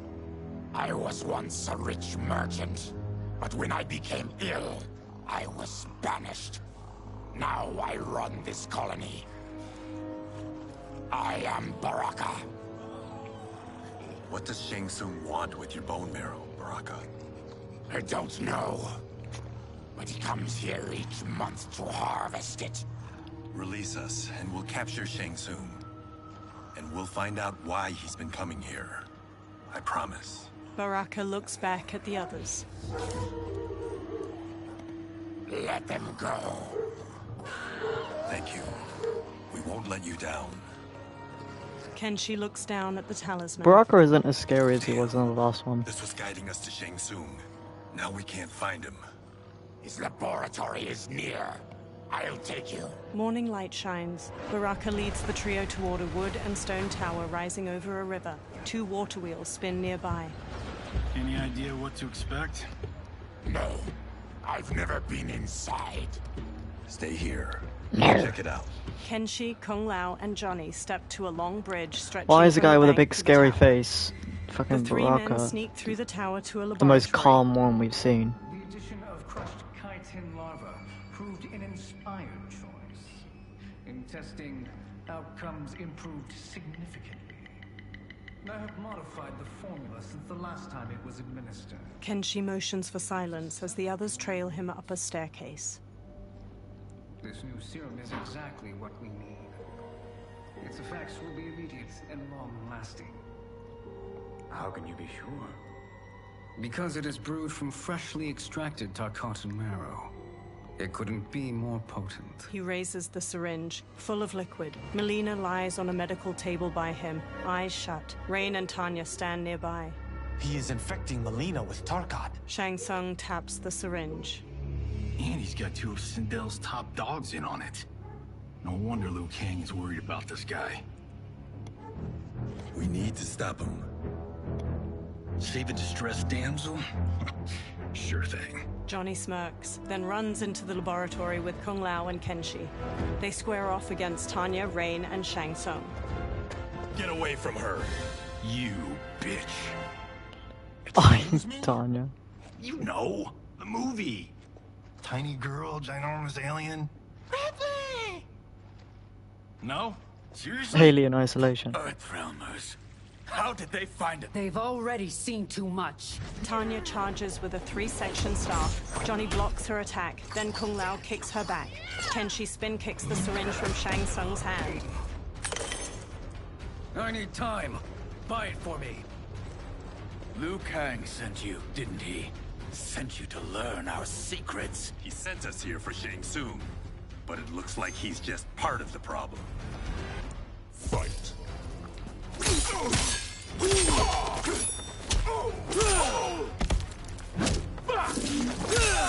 Oh, there's a portal.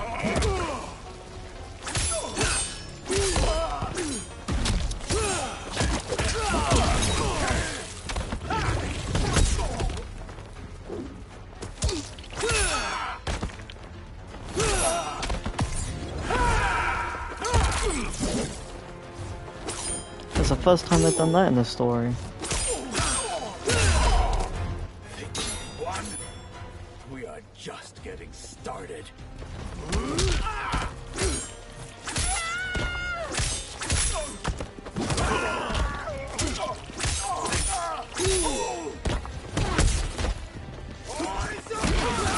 Whoa.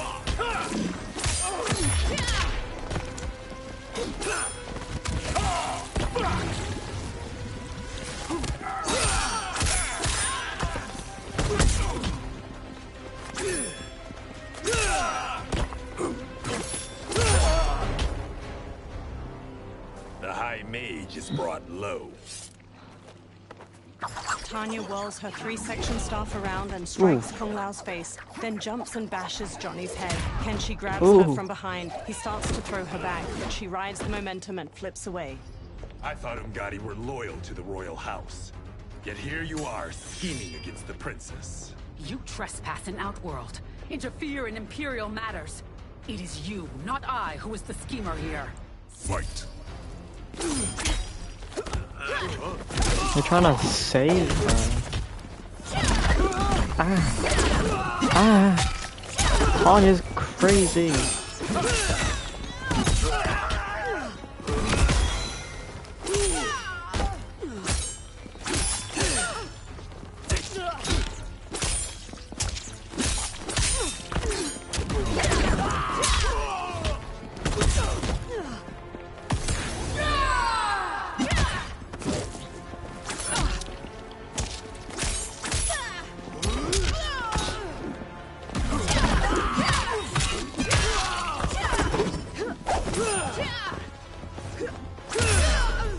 Your plot ends here, Umgadi. Oh, Melina's in the background.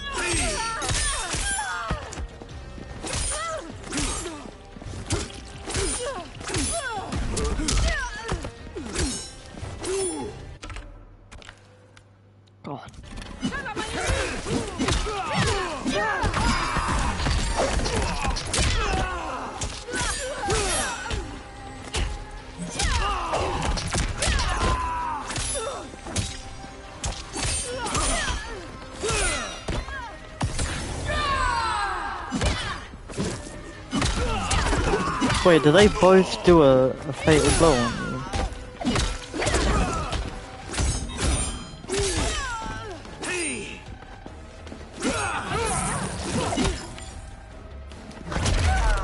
Oh, right in the clip.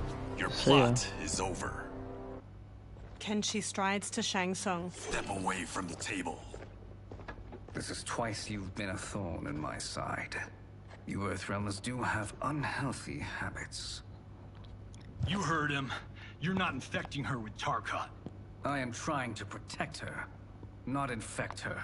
We've heard about how you lie. Excuse us if we're skeptical. Cover him. Kung Lao and Johnny move to Shang Tsung while Kenshi rushes to Melina. He holds a hand to her head as she lies inert. Princess, are you all right? Is it over? Yes, you're safe. We've stopped Shang Tsung. Stopped him. Why? Melina starts to violently spasm. Princess! Princess! She hits him. What did you do to her? It's what you've done, fool. Let me help her before it's too late. Kenshi backs away while Melina's teeth transform into fangs. Convulsing, she sits up and turns to Kenshi. Mandibles unfurl from her jaw and a long tongue waggles out. She breaks the metal restraint on her wrist and stands. Oh my god. Do you believe, Earthrealmers? What do we do? Keep her occupied. I need time to finish more serum. Johnny, a hand? We got pages for this? Or are we winging it? Whatever we do, we can't hurt her. Her? I'm worried about us. Melina bounds to Johnny and claws at him. Oh! Princess, we can help you. Your blood. I smell it. How sweet it will be to lick off my fingers. How sweet it will be to lick off my fingers. Okay.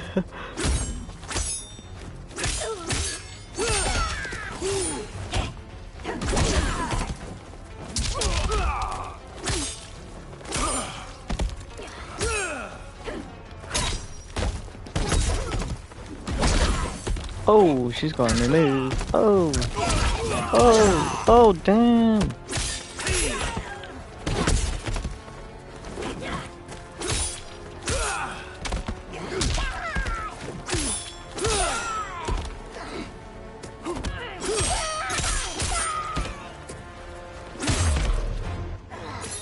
Don't deny me your flesh. I must feed.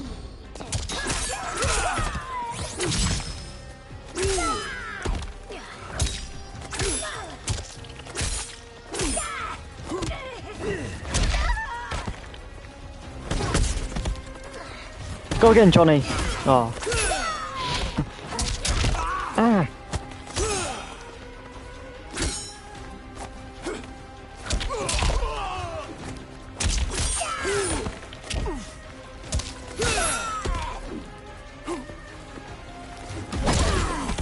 Ooh. Johnny, Kung Lao, help hold her down. Kung Lao and Johnny scramble to Melina and grab her. It's now or never, Shang Tsung. Shang Tsung fills a syringe with liquid as Melina throws Johnny and Kung Lao off. Melina dashes to a table and grabs her side blades from it, then leaps at Kenshi and impales his eyes with them. Oh. She rips the blades free. Shang Tsung injects the syringe into her neck. Well, that's how Kenshi goes blind in this universe. She sags to the floor as her Takatan features transform back to normal. By the gods! Melina! Katana, General Shao, and an armored Shokan burst into the lab. What's happened here, sorcerer? These men were sent to disrupt your sister's treatment and scandalize Outworld by revealing her illness. What? That's totally fake news! Princess, we were— The Shokan punches him hard, then pummels Kung Lao to the floor. Thank you, Goro. I've no stomach for Earthrealm lies. We should detain the Earthrealmers and the Tarkatan we found outside. At least until the Empress is ready to respond to this incursion. Agreed. General How dare you leave me undelivered? They haul Kenshi, Johnny, and What? Komao away. I didn't leave you. Oh, I did. But what are you supposed to say to that?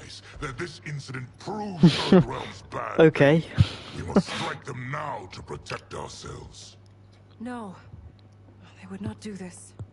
There must be a misunderstanding.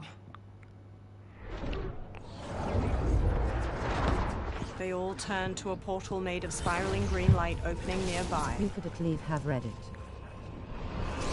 A bald outworlder with tawny skin emerges from the portal and regards them all. He has black markings around his eyes and a red symbol tattooed on his head.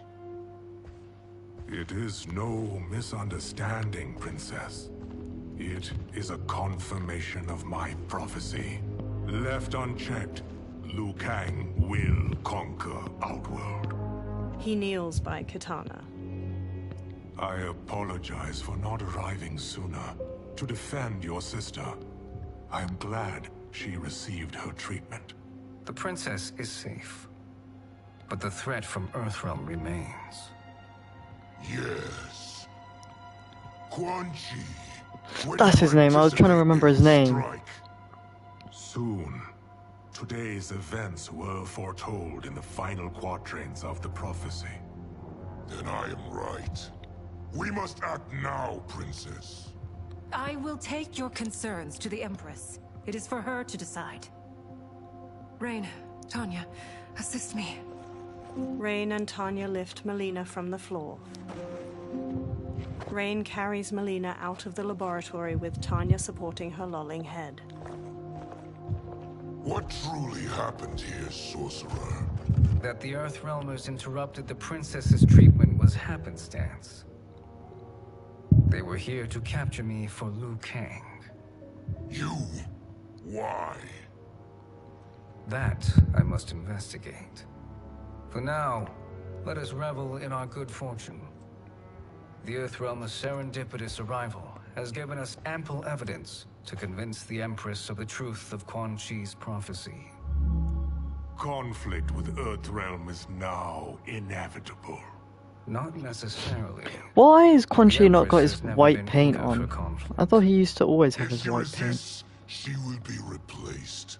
Outworld needs a steadfast leader. A leader like you, perhaps. If my realm requires it, said Shao. Kill the Earthrealmers.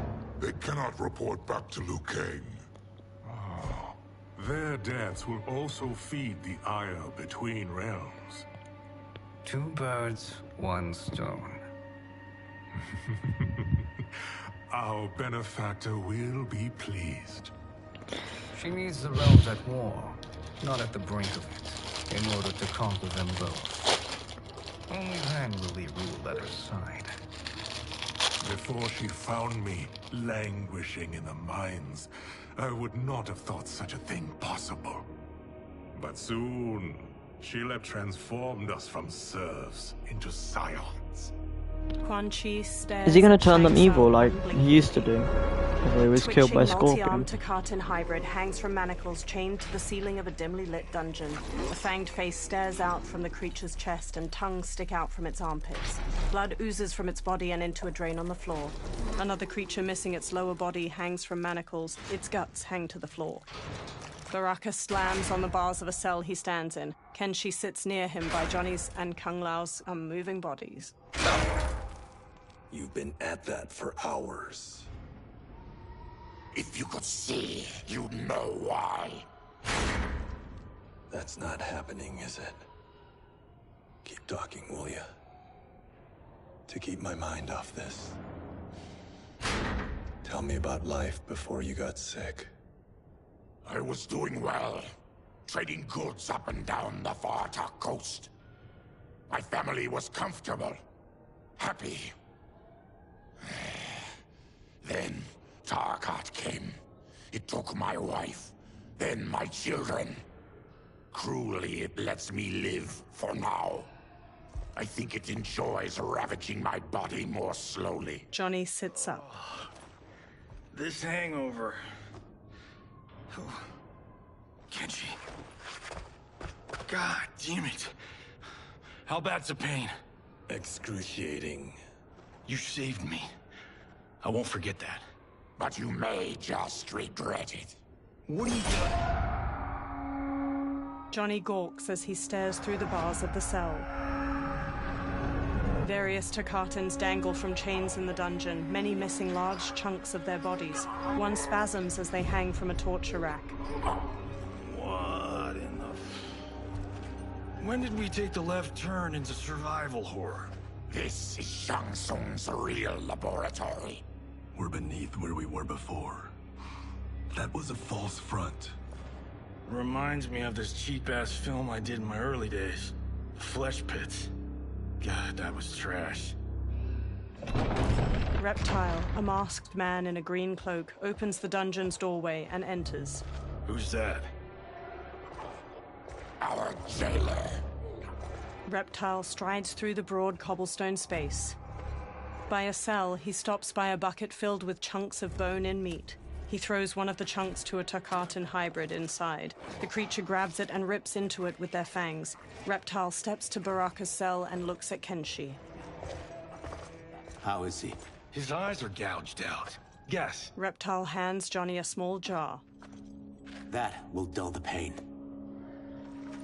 You're vile to be part of this. You are Shang Tsung's prisoner. I am his slave. He has my family. He'll kill them if I don't obey. Johnny opens the jar, then pulls a long red cloth from his belt. He smears some of the jar's ointment onto the cloth. He covers Kenshi's gaping eyes with the cloth, then ties it around his head.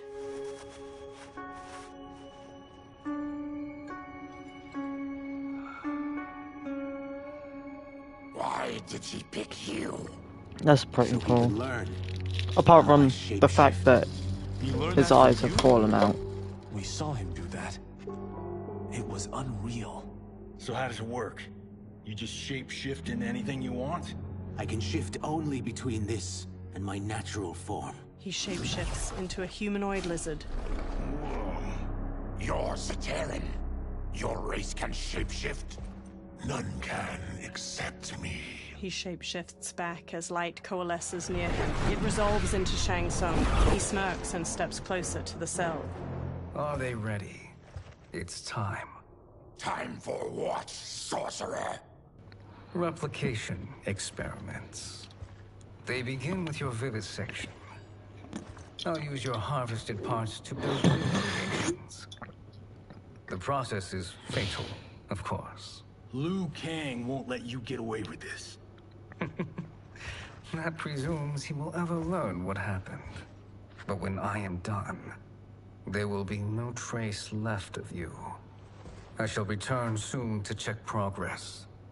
I have other matters to which I must attend. He teleports away. You don't have to do this. It's either you or my family. Reptile moves to another cage filled with Takatan hybrids. He opens their cell by pulling a chain through a pulley. Put them in the chambers. The warrior's cell door opens as the creatures charge. Johnny jumps, swings from the bars above, and kicks a hybrid down before punching his head.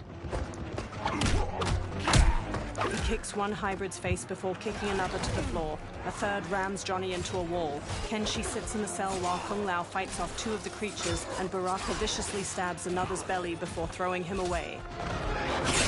Baraka strides forward, then impales Baraka is a hybrid pretty with both badass. spikes and flings him over his head. He slashes at another as two of the creatures drag Kenshi past him. The hybrids fling Kenshi into a small cage dangling from a chain fixed to the ceiling. Another pair chuck Johnny into a cage next to Kenshi's. Two of the creatures haul Kung Lao to a third cage. He throws one off, then double kicks the second back before pummeling a third with a combination of punches. He turns sharply and sidekicks a fourth into a table holding his razor-rimmed hat. He throws it and the hat flies in an arc, decapitating two hybrids before returning to his hand. He smoothly sets it on his head. Oh god, okay.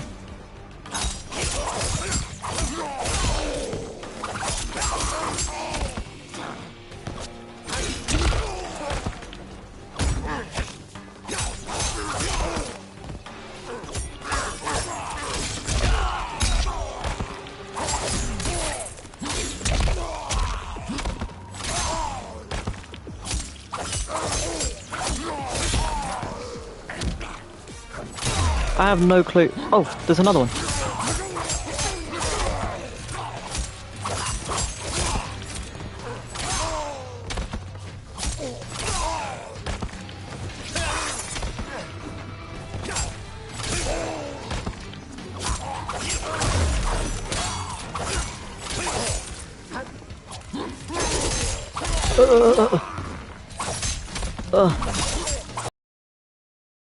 No.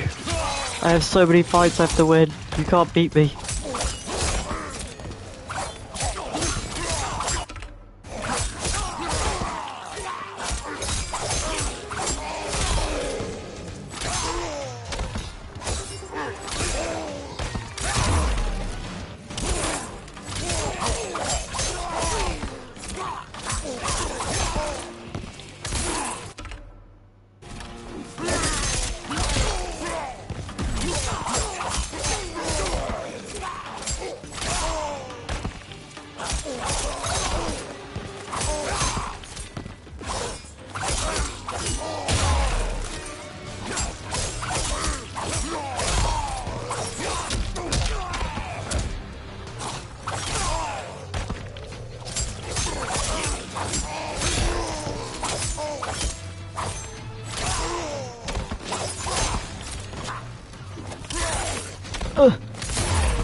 Let's go, Baraka, let's go. Snarls at a fallen hybrid. There is nothing more foul.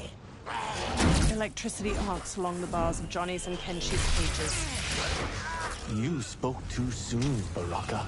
Reptile holds a sparking lever nearby. As the hybrid on the ground crawls pitifully, a Takatan hybrid brute stomps on his head. Fight.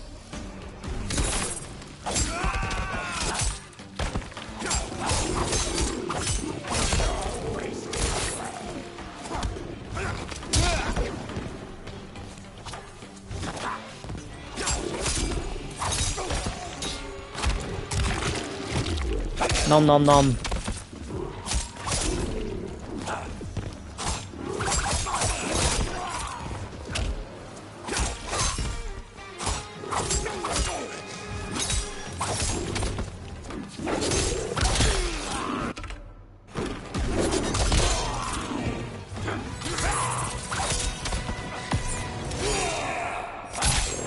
Hits the victim's face with a hook, then twists their arm to break their shoulder. Baraka stabs the victim with an arm blade and lifts them before plunging the blade into their throat, shattering their spine.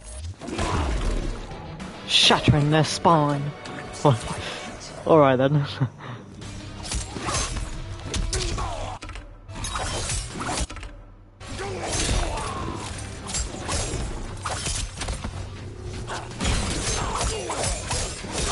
This fucking superior Tarkatan is fucking me up. Look at this!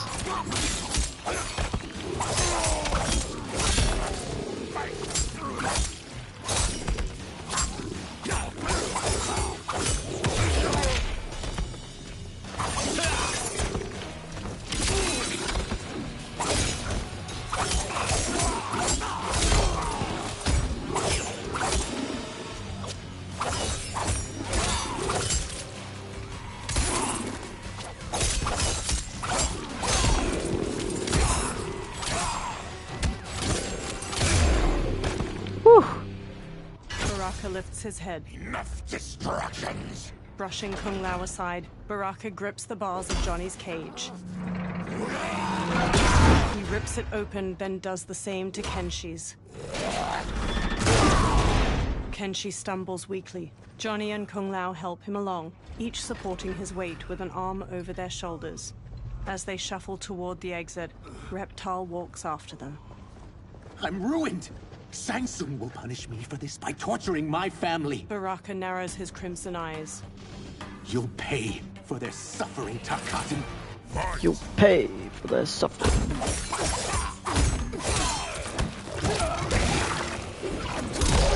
Whoa, lizard.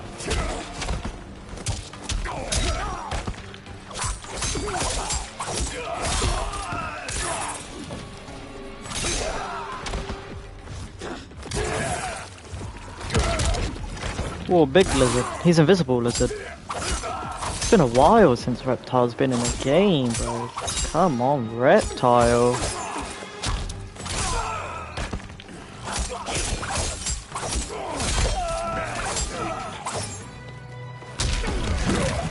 Oh! Damn!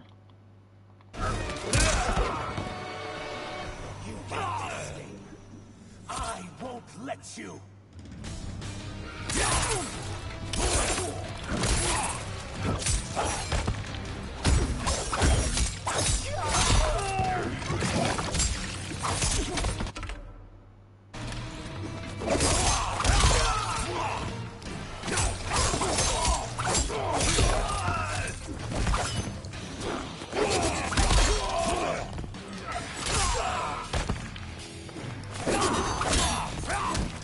Crap, I nearly got flawless.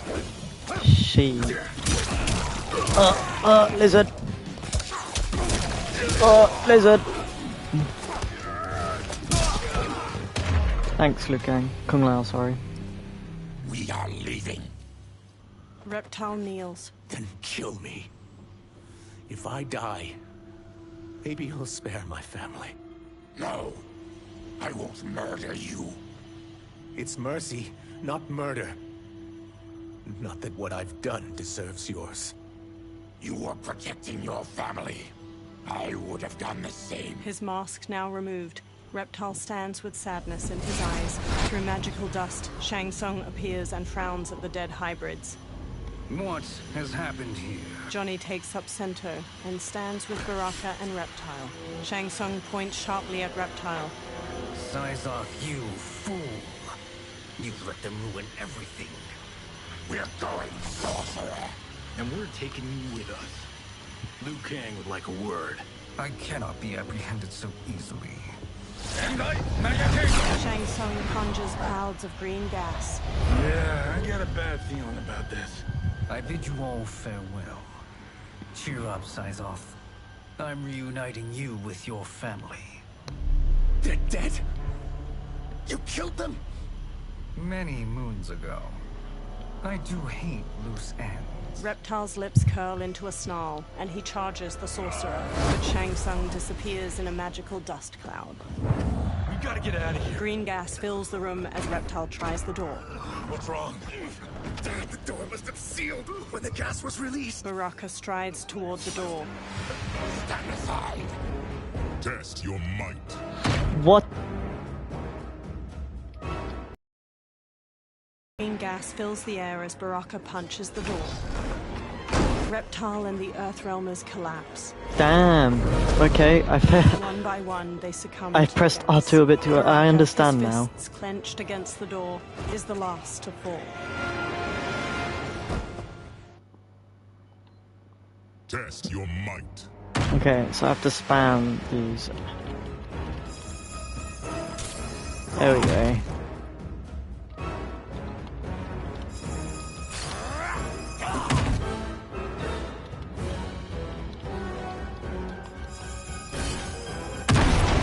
Let's go. Open to a hallway. Harry. This way. Johnny and Kung Lao support Kenshi. Leave me. I'll just slow you down. What? Shang Tsung finds you, he'll kill you. Look at me, Cage. I'm useless. Don't risk your lives to save mine. Hey, you are not giving up. The Tyra need you, remember? We are gonna get back home and figure out how to help you.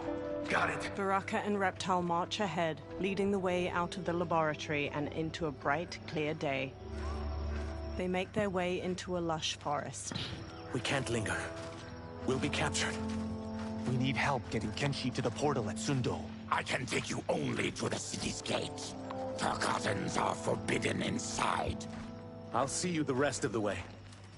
It's the least I can do to make amends. Reptile trudges on. Dozens of trees have tall faces carved into their trunks. Kenshi walks with a hand on Johnny's shoulder. Yeah, they do. This reminds me of Wicked Planet. We had this forest in the second act. The Manticore battle. Yes! It was a pain to shoot, but man, did it come out epic. I can picture it exactly. Kenshi and Johnny smile. This is the living forest. Aren't all forests living, Baraka? No others have trees that house the souls of the dead. Whoa, wait a tick. We're talking ghosts? Good ones, not evil. You guys know anybody in here? Some distant relatives. You will find no Zaterrans. Why not? Warmbloods don't welcome us. So we keep to ourselves, living underground in Sikander province. Then how did you meet Shang Tsung? That I could take human form made me a freak among my people. I was terrorized and run out, starving and beggared. I joined a traveling carnival. Turned out there are many who would pay good money to see my gift. Back then, Shang Tsung was a huckster. We crossed paths and he saw what I could do. When he began to learn real sorcery, he asked to study me. When I declined, he took my family hostage. Well, that's an offer you can't refuse. He is dangerous, and he has plans. He, General Shao, Rain, they are conspiring. To do what? I can't say for certain. I've only overheard fragments. The group freezes. Reptile transforms into a green lizard with a thick tail and elongated arms. He and Baraka charge into a clearing where a woman dressed in white fights off demons. Her pale skin contrasts her dark lips and all-black eyes, while red scarification zigzags up her forehead. She twirls with a jagged Chris sword, slicing skillfully at the demons. Damn. She stabs the last one, then spots Reptile and Baraka. Quan Chi sends more demons? Wait, we're not... Feathery white wings appear on her back as she charges and kicks Reptile. Baraka squares up. With each of you I kill, my absolution grows nearer.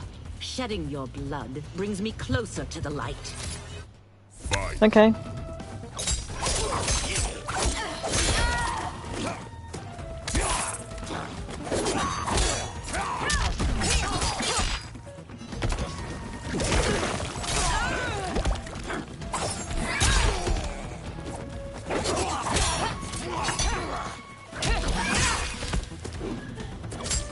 That's the Sindel scream from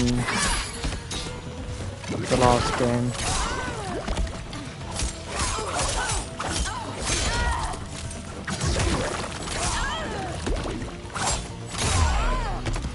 Stop this. Killing me won't absolve your sins.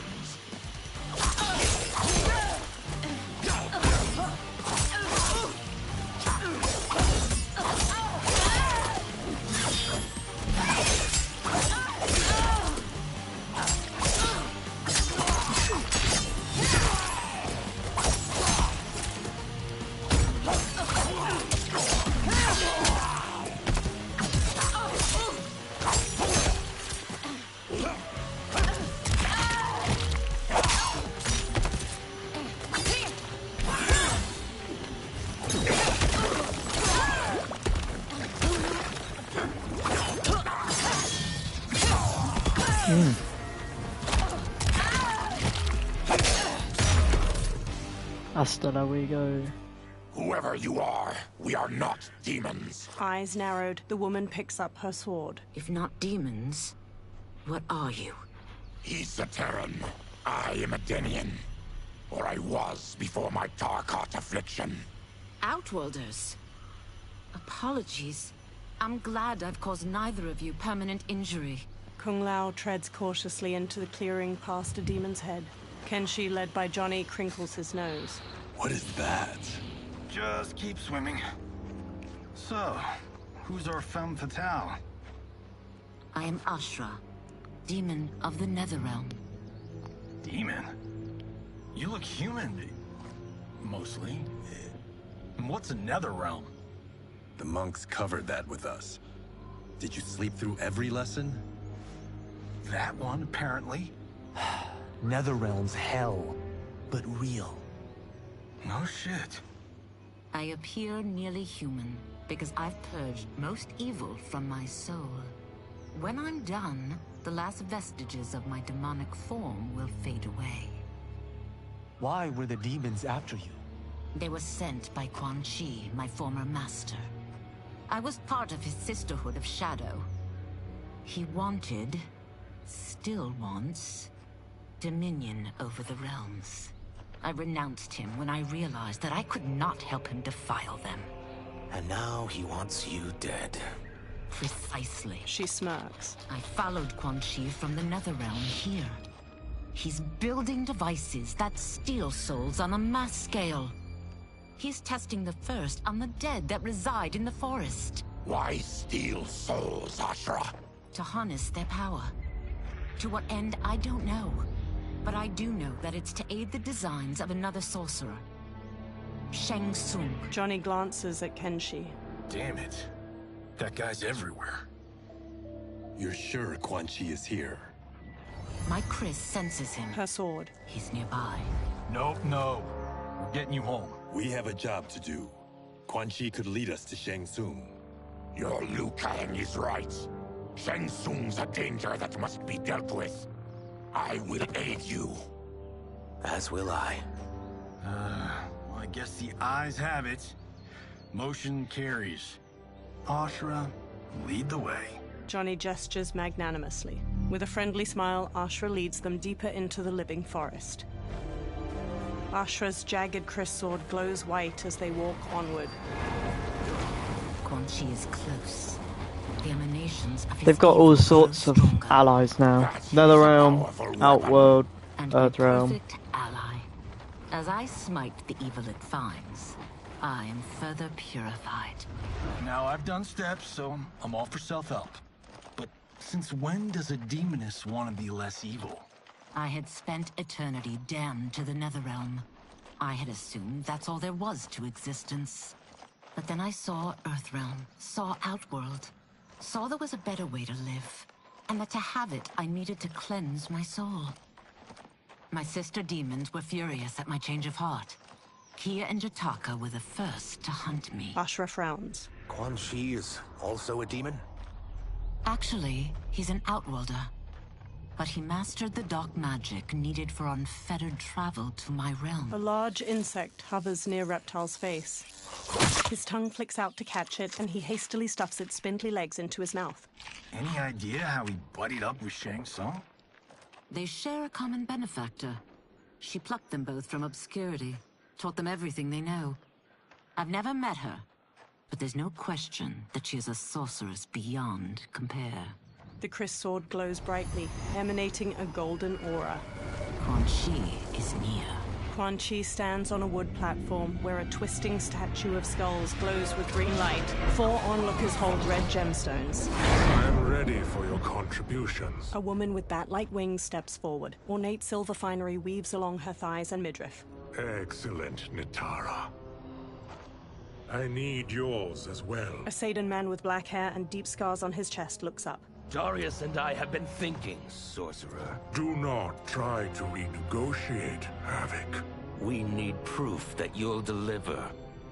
That he's delivered for Natara's Vaternians is all the proof you need. Serena's right. Because of Quan Chi's magic, my realm's people are no longer poisoned by sunlight. We've finally escaped the shadows. Rest assured, the spells you will receive will bring down Order Realm's government. When will we have them, Quan Chi? After the attack on Earthrealm, which could be called off if the Soul Stealer's efficacy isn't demonstrated promptly. The Saidan man Havoc hesitates as the green glow looms behind them. He hands over the gemstone to Quan Chi.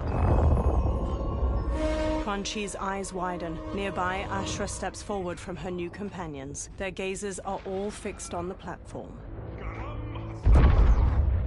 Well, this plot just got thicker. Earthrealm is in grave danger.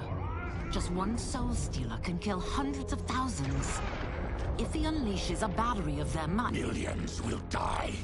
He must be stopped. I will deal with Quan Chi. The 4 of you subdue the others. Whoa there, big fella. This stops where you get off. Johnny stops Kenshi. You heard her. Millions could die. Which is why we don't want you tripping us up out there. Now, give me your sword. Why? Just give it. A small smile tugs at Johnny's lips. Kenshi hesitantly removes the sword from his back and offers it to Johnny. Johnny takes it, then replaces it with the sword Sento. Kenshi grips its black scabbard tightly. What? I can't. Not when You've saved my life. It's yours. Johnny fixes him with a serious look and touches his shoulder.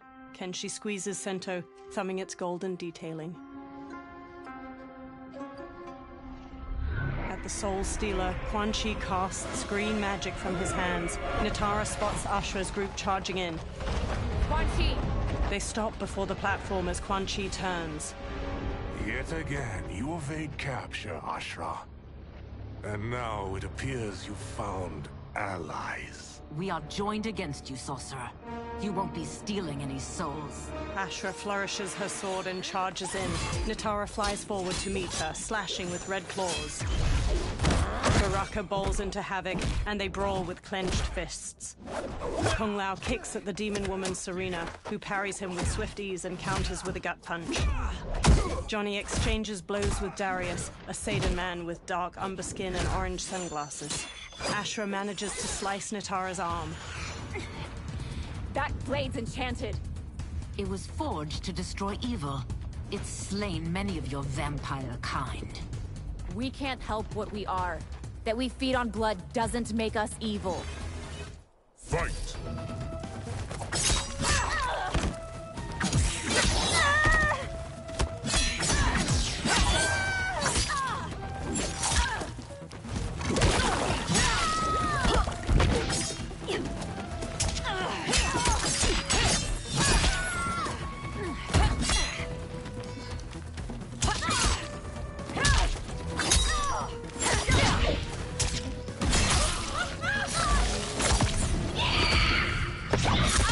The attacker punches the victim airborne, then grabs their ankles to slam them down. Natara kicks her victim upward, then stabs her claws through their neck before slamming across the floor.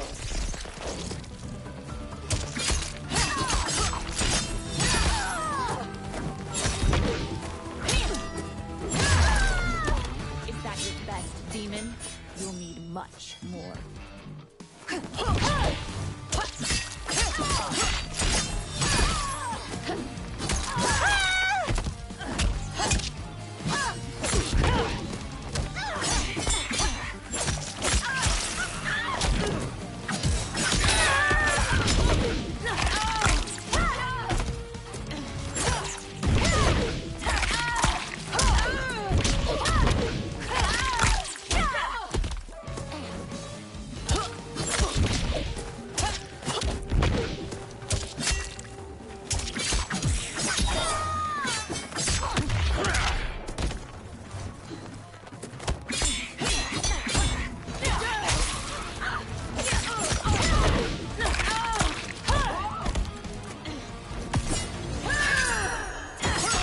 The attacker punches the victim airborne, then grabs their ankles to slam them down. Ashra impales the victim with a bladed wing, then her wings break into dozens of feather knives.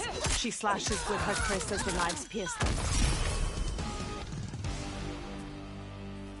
I am one step closer to redemption. So they all get knocked up into the air. Twisting green light erupts from the Soul Stealer and spirals toward the sky. Dozens of ghosts, translucent skeletal figures, fly from the trees toward the Soul Stealer. The ghosts swarm around the twisting light.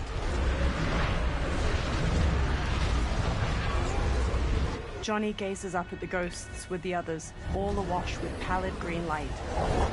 My God, it's a tornado. The forest withers and rots as the faces carved into the trees turn skeletal. Quan Chi conjures green light in his palms, then lifts them overhead.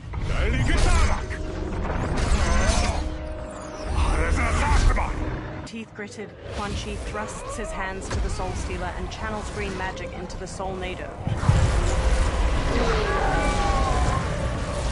Strands of light from the Solnado coalesce into a humanoid form wearing a red and black cloak over corpse gray skin. The humanoid stretches his jaw open, then collects himself and stares out at everyone with glowing green eyes. The humanoid raises his hands while floating in front of the Soul Stealer. Ashra Ermac. narrows her eyes at him. What dark magic is this? We are Ermac, a collection of souls bound by Quan Chi's magic. We live to obey his commands. Kill them. Ermac throws bolts of green energy at Johnny, Kung Lao, and Ashra, knocking them to the ground. Ermac telekinetically raises Baraka into the air as the Tarkatan charges, then throws him away. Reptile tackles Ermac to the ground, but Ermac frees himself and blasts Reptile back with an energy bolt. He yanks Ashra toward him, then jabs her face before launching her through the air to the ground. Quan Chi must succeed if I'm to liberate Order Realm. I'll not let him fail. Killing one realm to free another is a heinous proposition. One I won't let you fulfill. She's half demon, half goddess.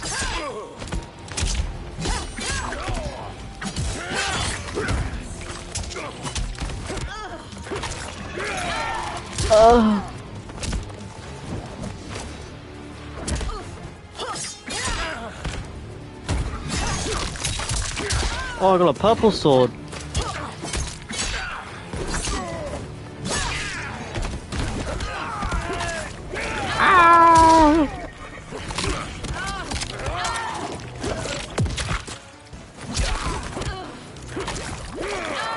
Can you not do that?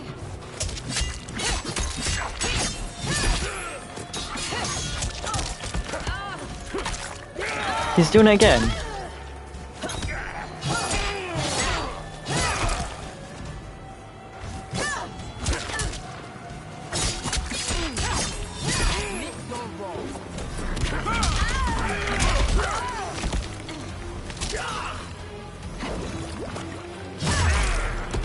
That you aid Quan Chi speaks volumes about you. Yeah, it does.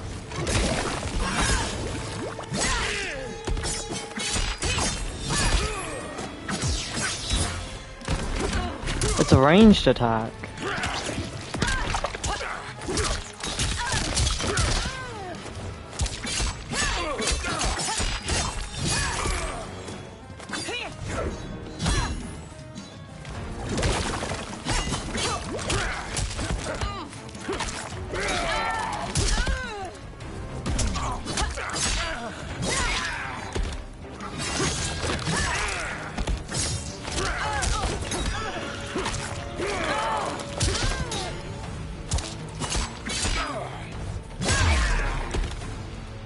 I actually kind of like Ashra a little.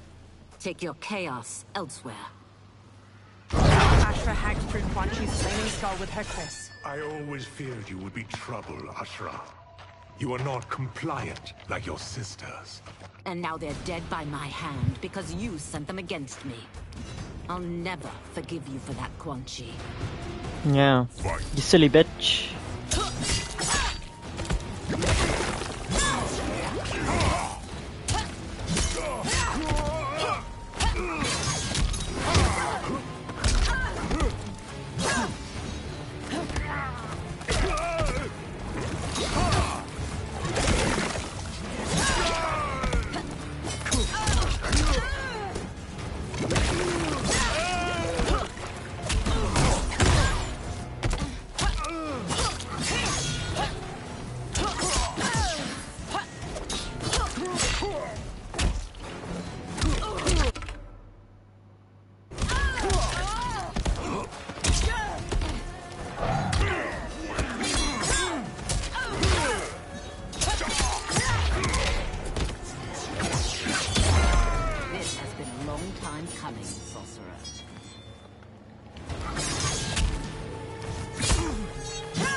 Ashra scowls. When I'm finished here, I will finish you.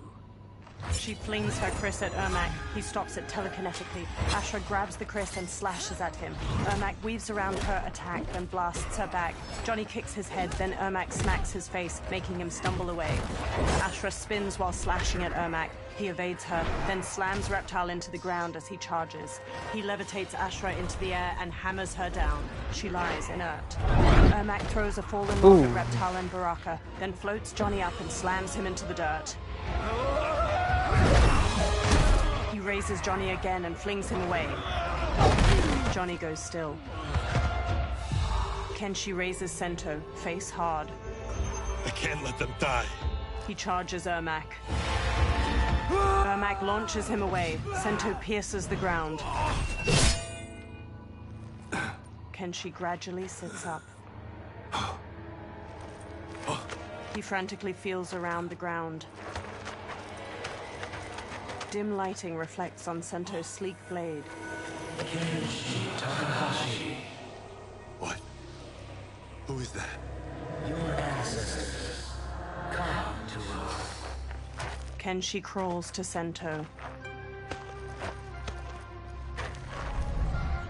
He clutches the sword's hilt, then lifts it as he stands.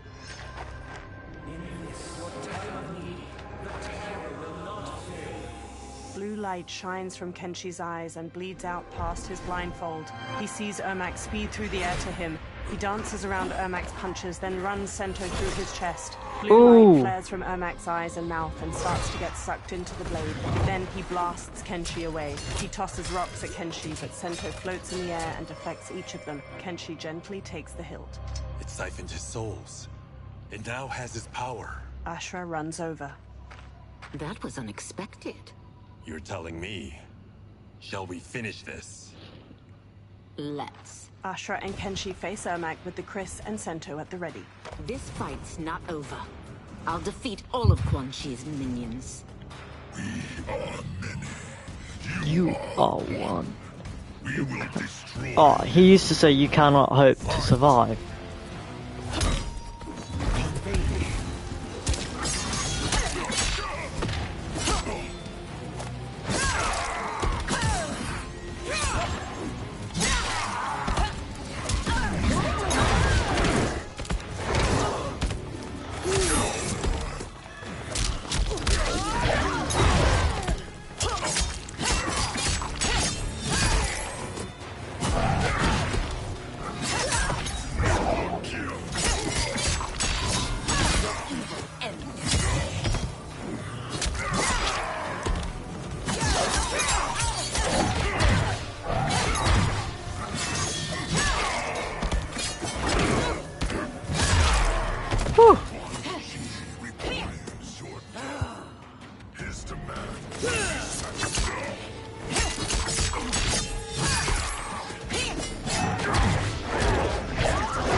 Fucking stop that, you little prick.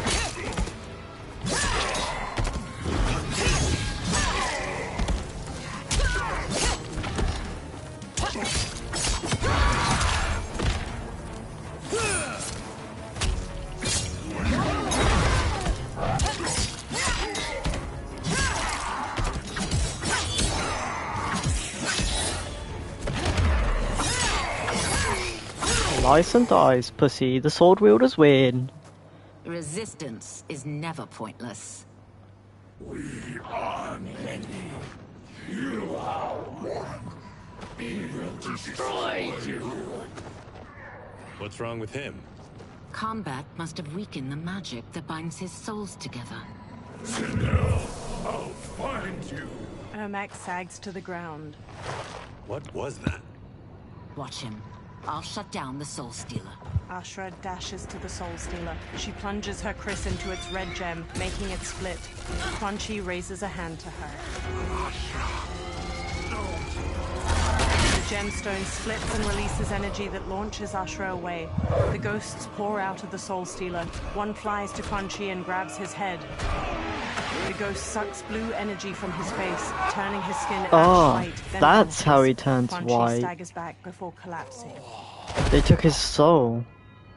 Ashra regards Quan Chi's motionless body, then strides to him. Since that didn't kill you, I will. No, Ashra! He's too dangerous to let live. Liu Kang needs to question him. He knows Shang Tsung's plans. Ashra lowers her kris. Very well. Well, clearly I underpaid for that. Did you know what it could do? The legends never mentioned mystical powers. The souls of my ancestors live within it. They intend to guide me. Just don't forget who gave it to you, Takahashi. I won't, Cage. Now, let's get him to Earthrealm. They all look at Quan Chi. I know home's here for you, Baraka. But size off, Ashra. You can come with if you want. I'm sure Liu Kang will welcome you. I've never had a home. That would be wonderful. Snow falls around the ruins of an immense stone fortress nestled among tall No, it doesn't. mountains. Now it does. Shang Tsung waves his hands around on the top of the fortress and conjures a portal made of fiery light. The benefactor emerges from it. Report, Shang Tsung. The Soul Stealers are under construction. Quan Chi tests the final components as we speak.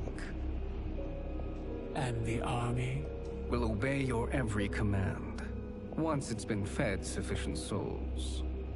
I've also conceived a plan to break the Lin Kuei away from Liu Kang. Instead of defending Earthrealm, they will betray it. Excellent. You have learned quickly, Shang Tsung, and well. You will soon reap the bounty of what you've sown. He beams. Moonlight falls over the rooftops of Sundo. Reptile leaps from one roof to another. He looks down at a massive festival of Outworlders in the streets below, each wearing brightly colored clothes. Oh, I'm playing as Reptile. Paper lanterns hang from strings over them. Reptile dashes along the rooftops, following General Shao as he moves through the crowd. Reptile leaps to another rooftop, changing into his lizard form as he goes. He bounds through the air to a different roof. He scurries up to its sloping apex, then shapeshifts back into his human form. Reptile steps across the roof, then stops and looks out at the hundreds of people gathered around a massive two-story wooden building, its sides open and the people inside visible. Long strings of different colored paper lanterns hang over the ground and a group of performers move a large dragon prop around in a dance. Kitana and Melina stand on the bottom floor of the massive building, each in full regalia. Tanya and numerous others in lavish clothes stand among them. Kitana smiles and waves to the festival outside. Li Mei steps to General Shao and walks with him. Who are these Earthrealmers we're looking for? You have their descriptions. You can at least tell me why they're here. What they've done. State secrets. Not for your ears. He strides away through the bustling street. Melina and Kitana smile and wave to the people. Melina beckons Tanya. Yes, Princess. Fetch us water, please. Tanya smirks. As you wish. Melina smiles warmly as Tanya leaves. Careful, sister. Entanglements with Ungadi are forbidden. You know their vows. Who told you? No one. I have eyes. As do the snakes at court who would cheer your downfall. The Ungadi's rules are ridiculous. And you can change them when you are Empress. For now, you cannot jeopardize your ascension. Melina stomps off. Quan Chi sits in an alley behind one of the crowded streets. Johnny puts a big hat on him near Ashra, Kenshi, and Kung Lao. Night-night, sweet Prince of Darkness. They all wear festival costumes. Oh, perfect. You'll fit right in. You couldn't steal a more functional hat. What? It hides your face. And honestly, it suits you. Ashra gives him a questioning look. I still don't know about this. Carrying him around will attract unwanted attention. Look at it out there. It's like Mardi Gras. People will think you just party too hard. Reptile jumps down to them from a rooftop. What's the word?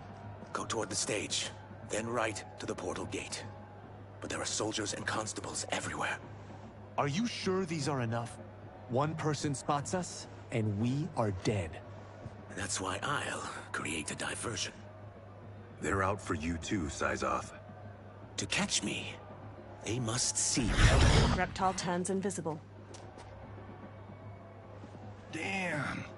You didn't tell me you could go full Predator. Kenshi and Ashra lead Kung Lao and Johnny as they carry a listless Quan Chi. He gets a cannon on his back later on in the game. People glance at them. Ashra catches her hat as it slips off, then readjusts it. 4 guards eye them from across the street. We could use that diversion. A string of paper lanterns overhead bursts into flames. Good work, Syzoth. They carry on. The surrounding festival goers flee. Katana looks out at the chaos in the streets. Tanya grabs at her arm. Come, princess. Unhand me. I'm going nowhere. More paper lanterns explode near General Shao and a row of soldiers. Douse the fires! Find who set them! Stand down, General. This is my problem, not the military's. Li Mei spots Reptile on a rooftop. Look. Syzoth. You know him? Who is he? Unimportant, but it means the Earthrealmers are here. Reiko. Reiko rushes over, then looks at Reptile. He and Li Mei hurry through the crowd toward him as he sprints away. Li Mei and Reiko pursue Reptile while he jumps to another building's roof. They pause. Reiko fixes him with his gaze, then throws a shuriken, striking his hand and making him fall to the ground. Reptile clutches his hand and flees, partially invisible. Li Mei and Reiko examine green blood trailing away. I'll get him. She runs off. Reiko pauses, then hurries after her. Kenshi looks around while leading the others with Ashra. He spots Li Mei and Reiko in the distance, following the blood trail. Syzoth! Kenshi shoves his way through the crowd after them. Li Mei and Reiko run to a small bridge. Reptile turns visible on the other side of it. Green blood? You're Zaterran. How can you— There is much you don't know. Like what the General is truly up to. Surrender and I'll hear you out. I can't if you resist arrest. You arrest me, he'll execute me. That's not how I intend to die. Fight.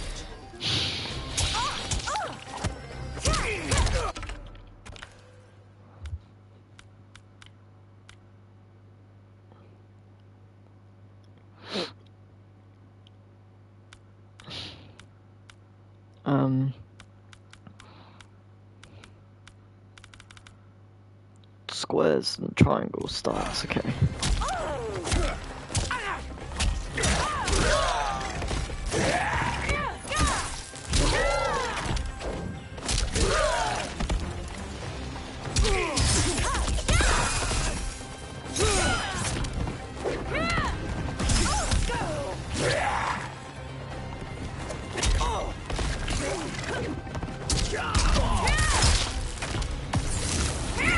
No, you don't. The attacker Crap. punches the victim airborne, then grabs their ankles to slam them down. Li Mei conjures a giant lion head made of energy. She leaps, twists the victim's neck, and throws them into the lion's maw.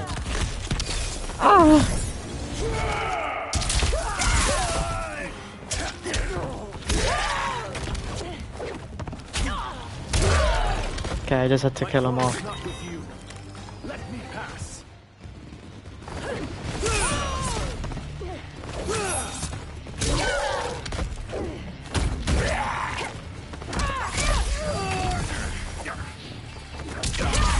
Ow.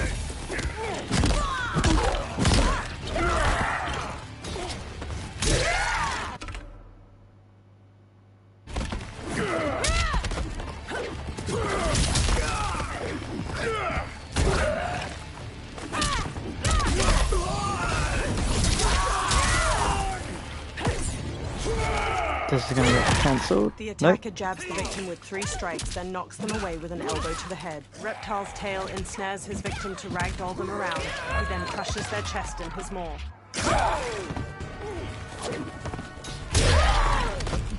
Whew, Reptile is a lot different to Azra and Know Kenshi. that I am sorry for disturbing Sundo's peace. Kitana glowers. Ludicrous. Princess, no. You could be hurt. Kitana unfurls 2 fan blades and charges Reptile. He dances around her attacks, then punches at her. She dodges just as Tanya strikes at him with her 3/4 staff. He counters her swings, then kicks her away. Insurrection from a Zaterran? This is a day I never thought I'd see. You misread my intentions, Princess. Sadly, I've no time to explain them. Fight.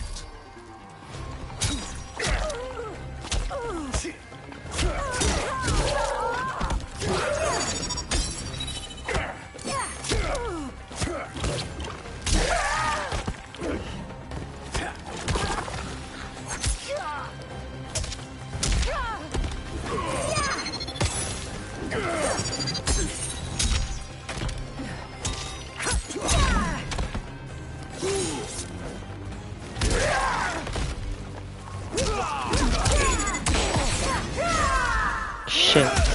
The attacker hits the victim's face with a hook, then twists their arm to break their Eesh. shoulder. Kitana flings her fan blades into the victim, leaps, summons the fans back, and drives them into their skull. See, they do so much damage, these fatal blows, man. Look at that damage it did. You fight tenaciously.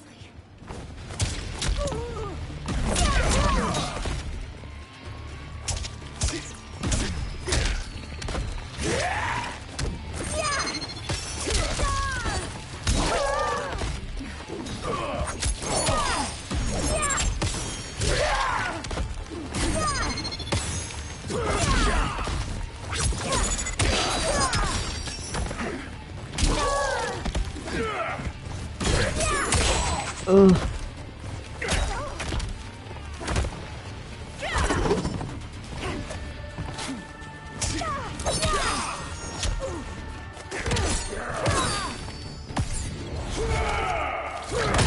The attacker jabs the victim with 3 strikes, then knocks them away with an elbow to the head. Reptile's Sorry, tail Kitana. ensnares his victim to ragdoll them around. He then crushes their chest in his maw.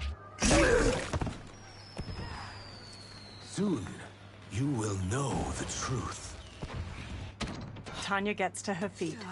She throws off an Umgadi priestess trying to help her up. Take the princess and go. My fight's not with her, or you. It is now that you've laid your hands on her. I will take your life as punishment. I will take your life.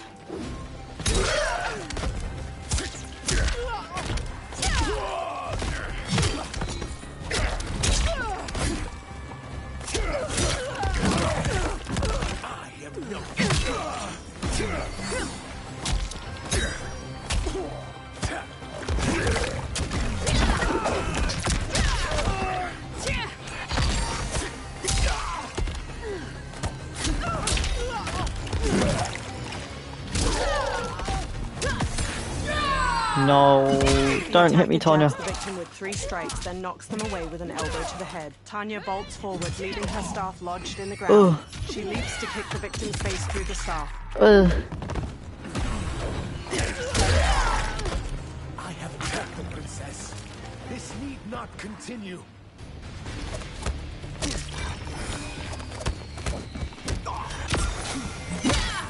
Ow, ow, ow.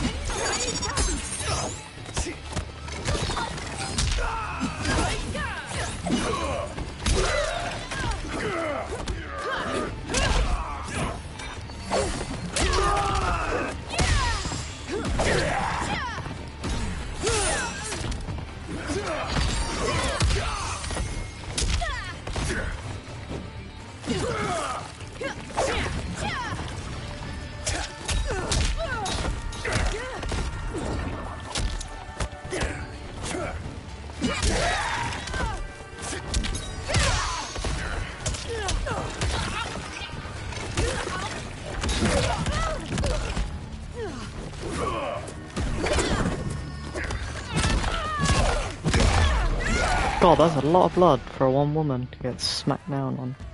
My sentence is suspended, Umgadi. General Shao advances with Goro and other soldiers. Found you. Johnny and Kung Lao let go of Quan Chi as he stirs. Kung Lao and Johnny swap looks, then shrug. They punch and kick Quan Chi until he collapses. General Shao rests his large axe on his shoulder as he paces over. Quan Chi staggers to his feet, then stumbles away. What about him? Worry only about the Earth Realmers.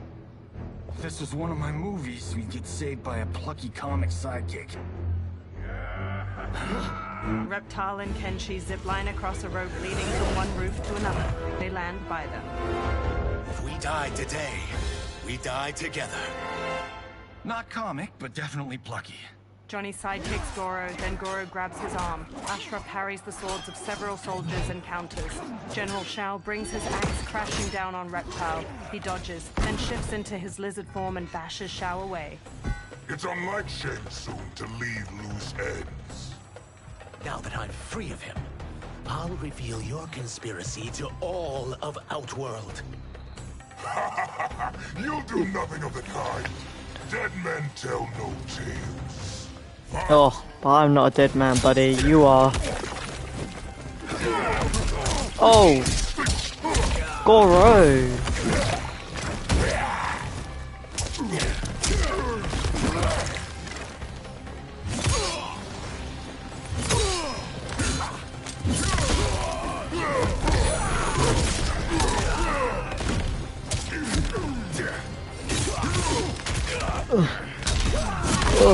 Oh.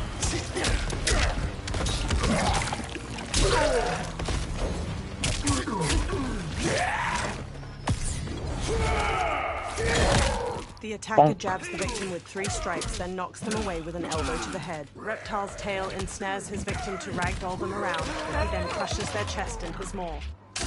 Yes. Thank God. It will make your defeat that much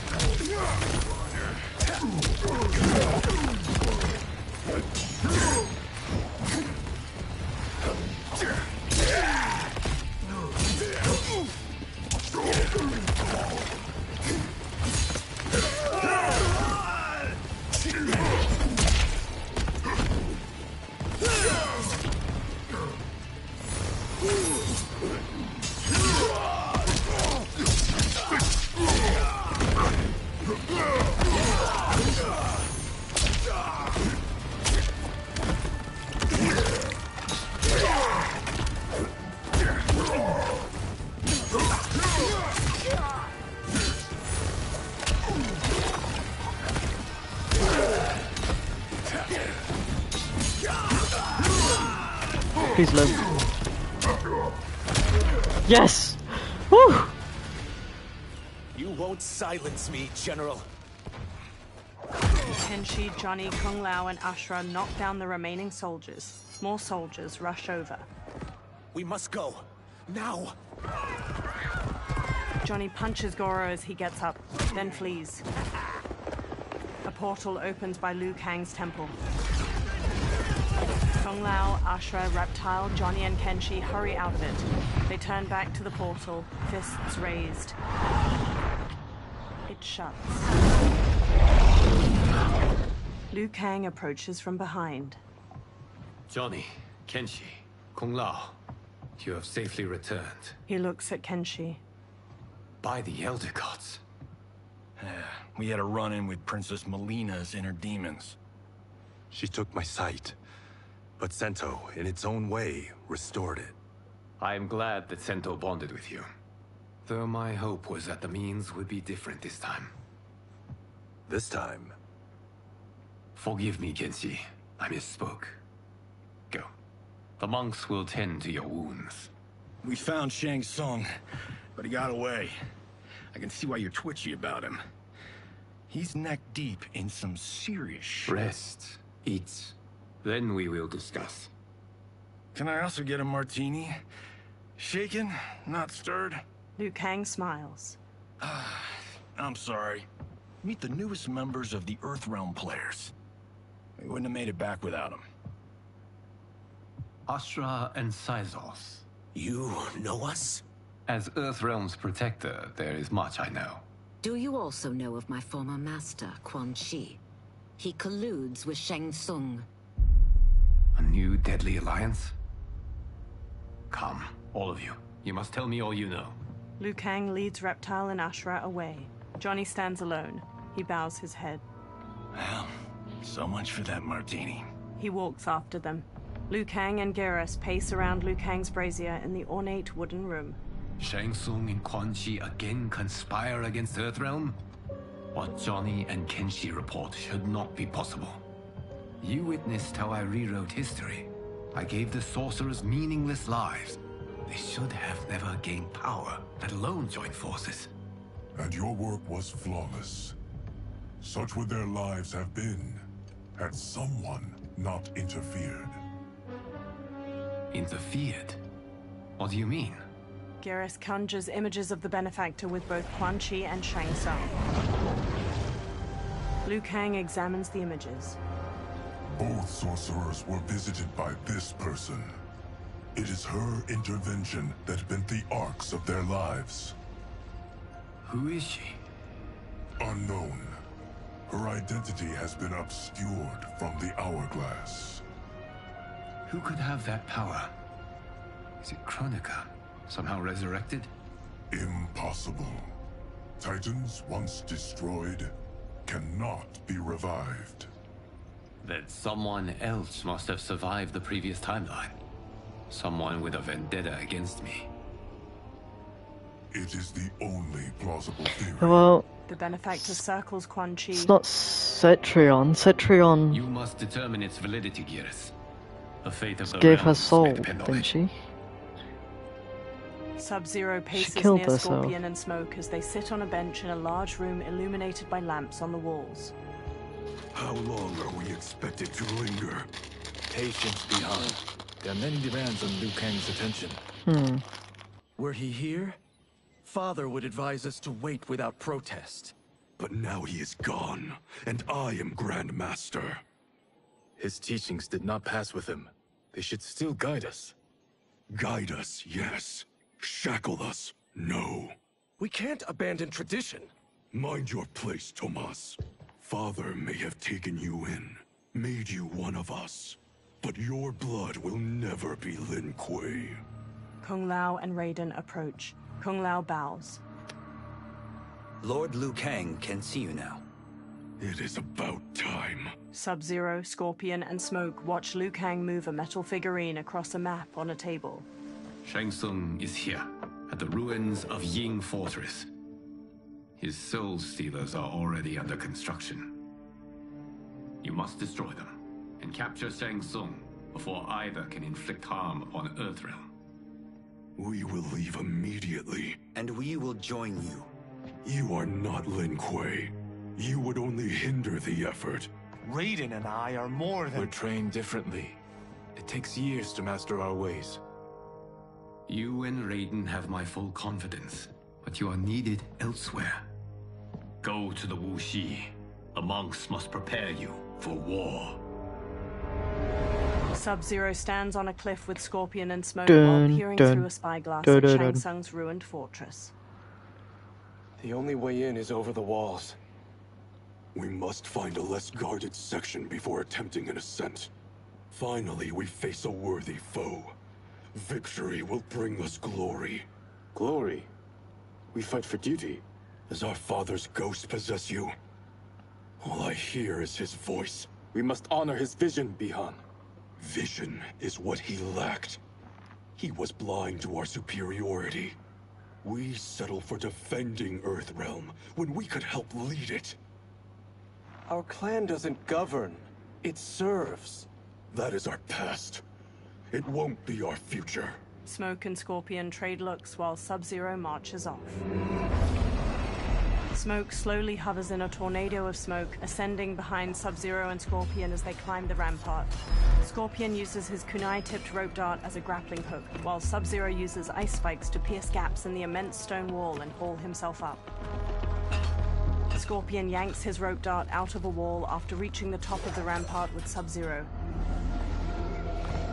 Smoke flies up behind them, then he turns toward the sky as Natara dives toward him, fangs bared.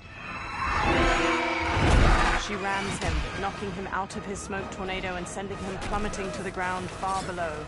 He pulls out a knife, then stabs the rampart to gradually slow to a stop. Sub-Zero and Scorpion step to the rampart's edge and bump a stone over towards Smoke. He pulls away, narrowly dodging it. Natara darts through the air and tackles Sub-Zero to the ground. He kicks her off as Serena and Scorpion approach. They both stand.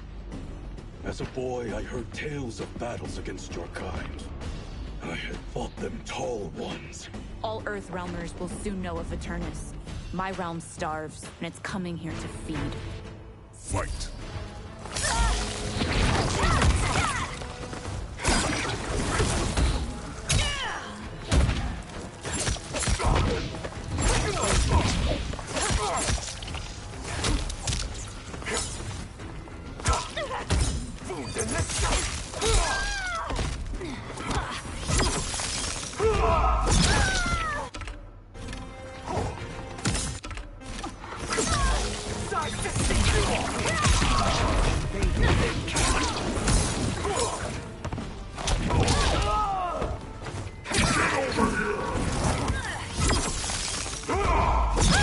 I love that hammer.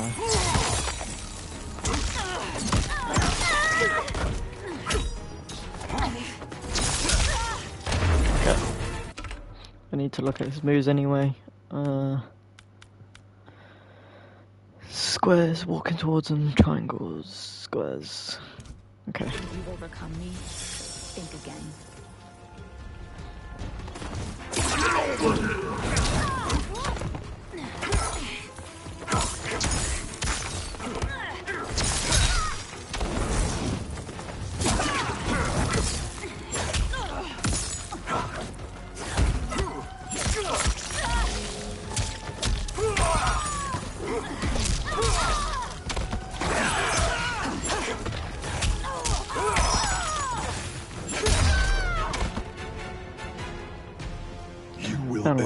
Stay hungry.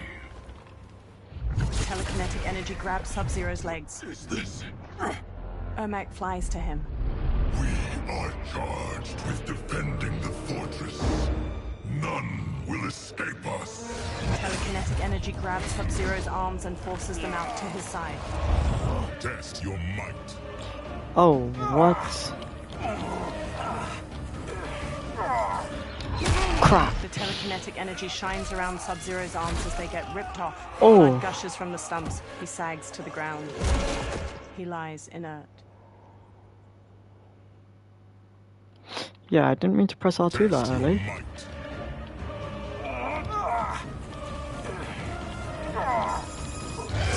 Sub-Zero launches an ice bolt at Ermac, knocking him out of the air to the ground. You are Quan Chi's creation. Liu Kang warned about you. I had hoped for the chance to battle your dark magic. Fight.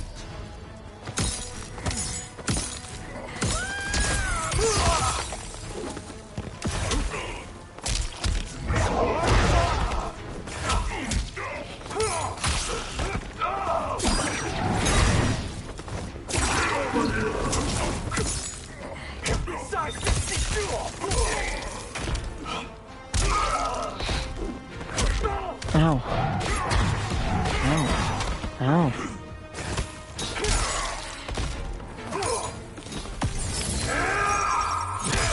The attacker hits the victim's face with a hook, then twists their arm to break their shoulder. Sub-Zero slides on ice shards which stab up through his victim's abdomen and skull. He then chops down with an ice war hammer.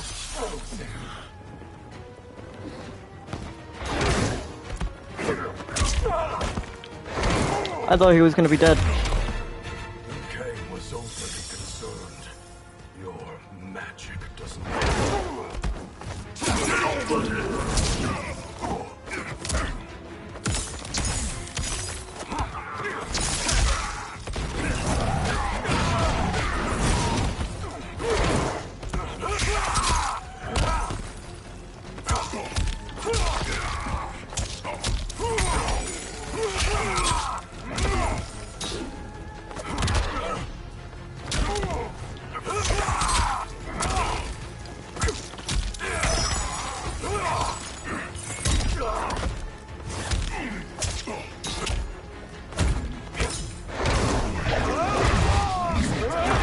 Can you not? Fuck off me. Sub-Zero eyes Ermac. You are not so fearsome. Scorpion and Smoke run to him. You're both unharmed? We are, brother. Good. After our years of idleness, it pleases me to again face combat. I will be pleased when we complete our mission. They sprint across the fortress. Sub-Zero blasts Sprint. a trail of ice and slides across it to a wall beside a portcullis. Scorpion and Smoke stand on the other side of it. Sub-Zero peers through the opening, then nods to the other two before sneaking through it with them. They step to an inactive Soul Stealer, its fused humanoid bones bound to strips of cloth and shaped into a tall spiral. Sub-Zero reaches toward it. Be careful with what you're handling. We have no time for mistakes. Scorpion, Smoke, and Sub-Zero slink away toward numerous other Soul Stealers. Continue working. I must oversee production of the remaining basins. Quan Chi steps away from cloaked workers constructing a Soul Stealer. He walks through an enormous archway lined with terracotta soldiers leading into the fortress. Sub-Zero covers the mouth of a guard from behind and impales his chest with an ice dagger before setting him down. That's Quan Chi. The other sorcerer Liu Kang described. Kuai Liang and I will capture him. Stay here. Do not let them activate the Soul Stealers. Quan Chi steps down a corridor hedged in with more terracotta soldiers. Flames flicker in numerous braziers lining the walls and gold coins litter the stone floor. Sub-Zero and Scorpion slowly follow him as he steps through a doorway into another room. Sub-Zero pauses by a heap of gold coins. He picks one up and inspects it in the firelight. He looks past it at mounds of gold coins sitting in the room beyond the corridor. No? They're not? Sub-Zero and Scorpion look past the treasure at Quan Chi on the other side of the room with multiple women in leather armor and skeletal masks. There will be spoils in this war. Let us win it first, brother. They glance at the doorway behind them, then hurry off as Shang Tsung emerges from it. Smirking, Shang Tsung strides across the treasure room toward Quan Chi and the women. Quan Chi steps to him. Will the Soul Stealers be completed on time, Quan Chi? Yes. Our benefactor's guidance has proven most helpful. If we break it, we'll halt their construction. Agreed. Sub-Zero and Scorpion step out from behind a large ruined door and charge Quan Chi and Shang Tsung. Green energy pools around Quan Chi's hands and he blasts heaps of skulls at Sub-Zero. Sub-Zero smashes his way through them while Scorpion trades blows with Shang Tsung. Sub-Zero and Quan Chi each dodge the other's kicks. Then Sub-Zero front kicks him back. Ah, the Lin Kuei. We have been expecting you. Were you told also to expect defeat? This ends no other way. Fight.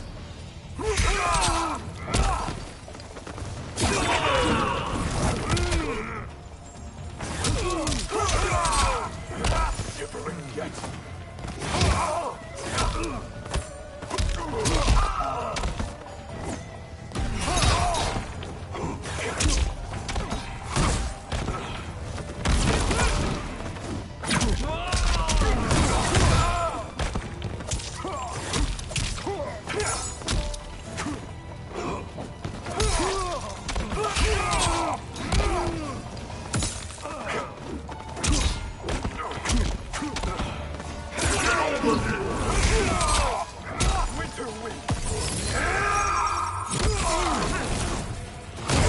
Oh, I thought I deblocked it. Crap.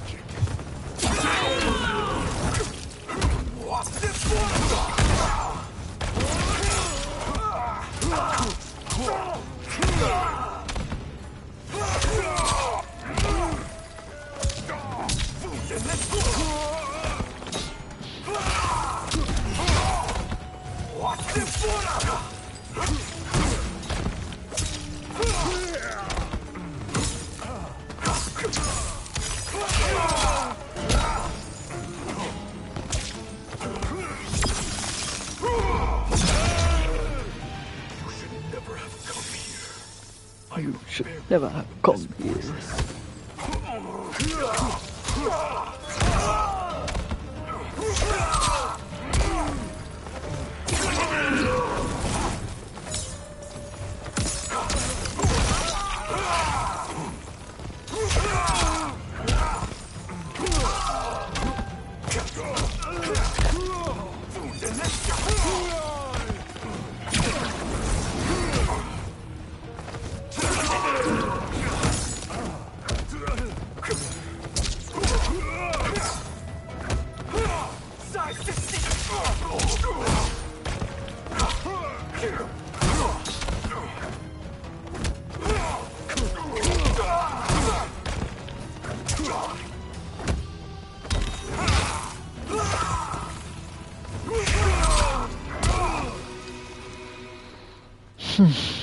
Your failure was inevitable.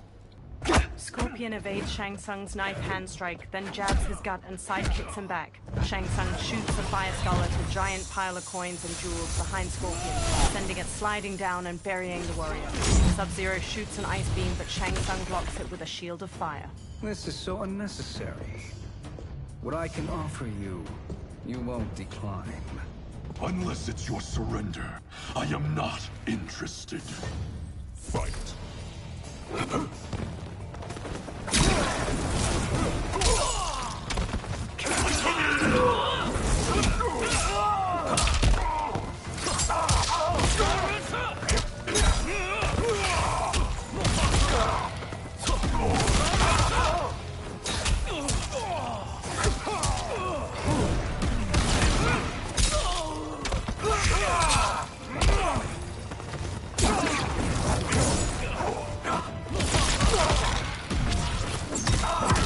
Excuse me.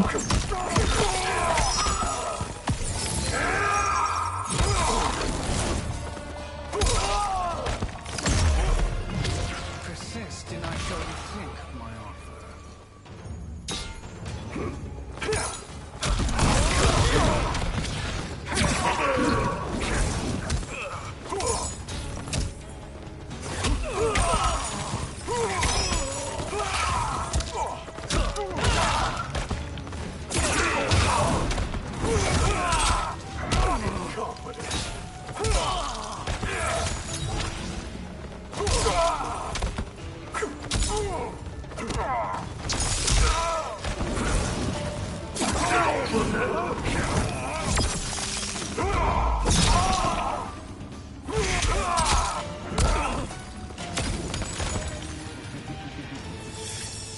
It is your choice.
I don't know why that works so well.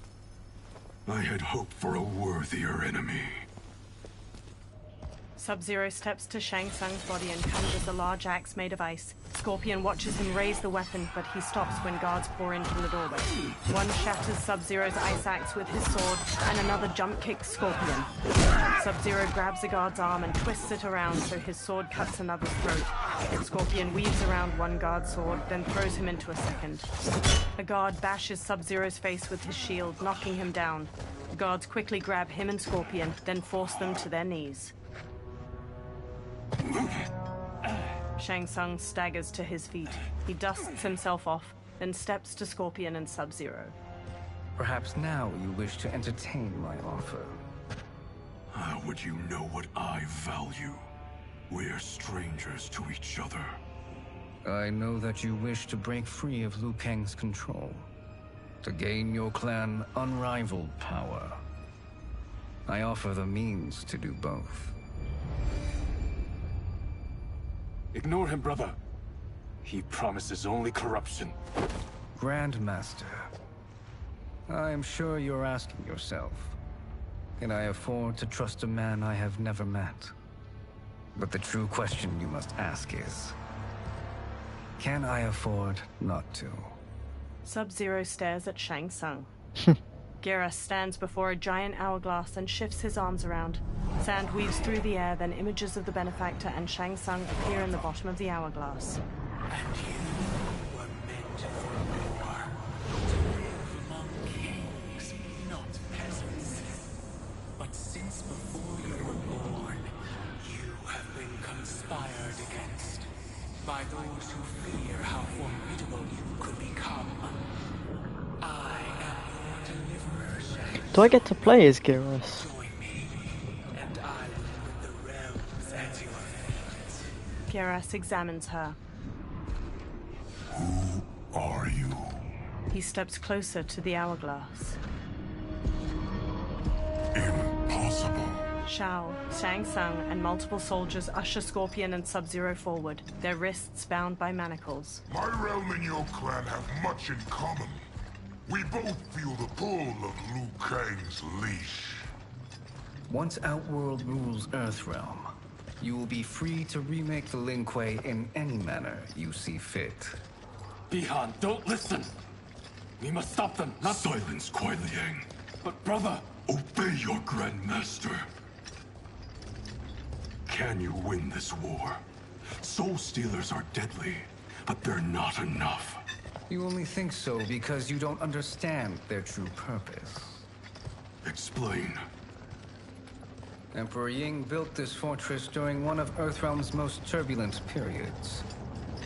Enemies beset him on all sides. He built a great army to protect his empire. He built a second one to protect him in the afterlife. This is Emperor Ying's Dragon Army. They enter a vast, icy chamber hewn from an enormous cavern. Hundreds of terracotta warriors surround them on the ground floor and various floors above them. Impressive. But does this history lesson have a point? These statues were constructed and enchanted by the great mages in the Emperor's court. Sub-Zero and Scorpion follow Shang Tsung around a central cobblestone platform to a large wooden chest. Shang Tsung kneels, then opens it, revealing a velvet-lined interior housing a silver crown made in the likeness of two dragons facing each other. Shang Tsung takes the crown, then pours green liquid from a vial onto it. They are animated by fragments of souls. Once alive, they fight tirelessly, unburdened by remorse or pity. Green mist coils off of the crown as Shang Tsung sets it on his own head. Green energy fills the gaps in a row of terracotta soldiers armored, and their faces turn skeletal. They turn towards Sub-Zero and Scorpion, then punch and kick the air in unison. The warriors stop.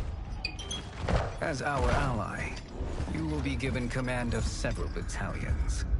Few in Earthrealm could then resist the Lin Kuei. Sub-Zero walks to the row of dragon warriors and examines them. He approaches Shang Tsung and holds his manacles up to him. Two soldiers grab Scorpion as he steps forward. Beyond! Shang Tsung removes Sub-Zero's manacles.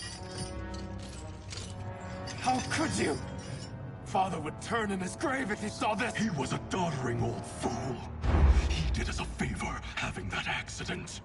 And I was right to let him die. Let him die? You said you tried to save him! A lie. Because you couldn't, and still can't face the truth. Father had doomed the Lin Kuei to mediocrity. Now, we will achieve greatness. Sub-Zero gestures to the Dragon Warriors. Scorpion elbows the pair of soldiers holding him back, then hammers General Shao's face before whipping Shang Tsung's head with his chains. He whirls around to Sub-Zero and bashes him to the ground. A soldier grabs him, then Scorpion knocks him down and pummels his head. His chains glow orange as he takes down several more soldiers. Then General Shao swings his axe at him.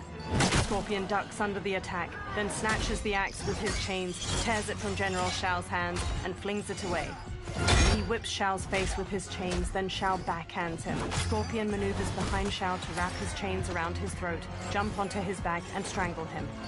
General Shao throws him off, breaking the chains. Scorpion gets to his feet as Shao grabs his axe. He is a feisty one. Are you going to blather or make yourself useful? This Earthrealmer must be neutralized. Fight!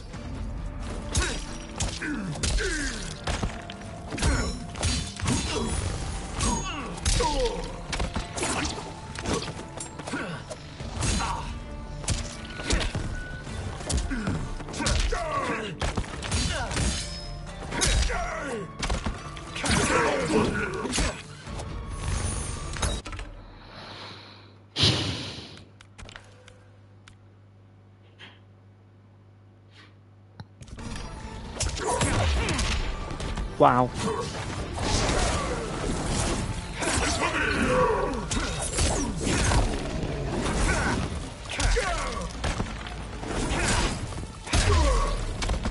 You may corrupt Bihan, but you won't corrupt me.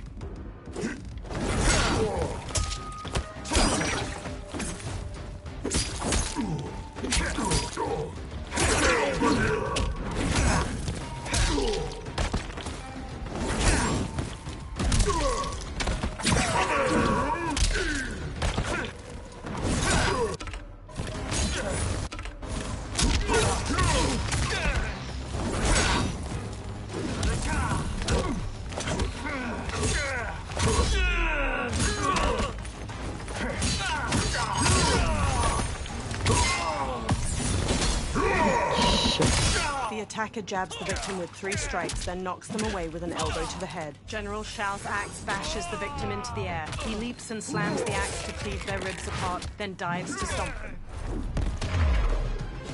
Such fire! It's a shame you wasted this.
This Earthrealmer must be neutralized. Fight!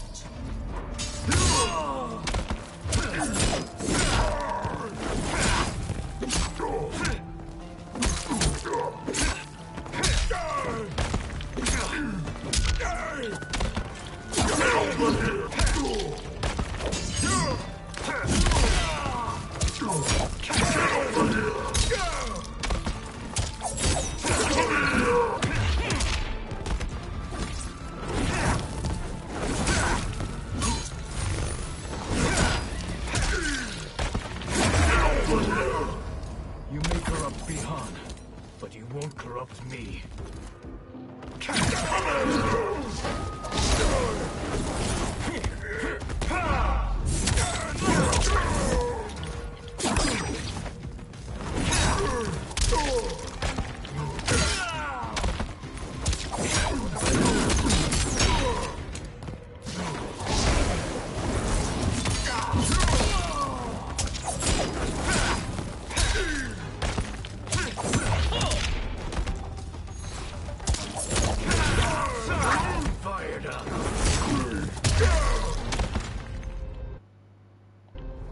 Damn, this is only 50% of the story. Neither of you Okay, are up after, to the task. after Scorpion, I'm done. Not let Kuai Liang escape. Shang Tsung directs the dragon army with the crown. They charge at Scorpion. Scorpion shoots flames to burn the undead warriors. They disintegrate before reaching him, one with its sword a mere hair away from his face. He sprints out of the tomb of the dragon army, past hordes of unanimated warriors. He dashes toward the dilapidated castle. He enters the Great Hall and sneaks cautiously through wood and stone wreckage. He reaches 3 fire pits, where Quan Chi and Rain gather. The duo discusses a pot of melted metal as it pours. Pollutants impact efficiency. Like barnacles on a ship's hull. They create drag and reduce speed. I see. As Scorpion slinks past, his reflection glints off of a shield that hangs from a wall, which catches Rain's eye. Rain squints. Unaware, Scorpion tiptoes away. Rain wields his staff and hurls a burst of water at him.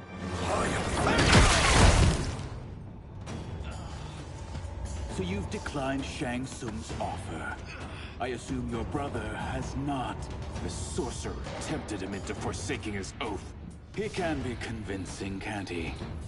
Burning him is a grave mistake. Fight.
Scorpion relaxes and glares. The mistake is yours, Outworlder. Havik and Darius storm in. What have you done? They rush Scorpion. He dodges Darius's punches and blocks Havik's kick. He grasps Havik's arm and smashes his head. He kicks him away and brawls with Darius. He whips out his rope dart, lances Havik's stomach, and slams him against a wall. He throws a series of punches at Darius. Havik kicks Scorpion toward the pot of melted metal. He holds out his hands to stop himself from falling in and burns them. They hold him down and lower his head as he struggles. Test your might.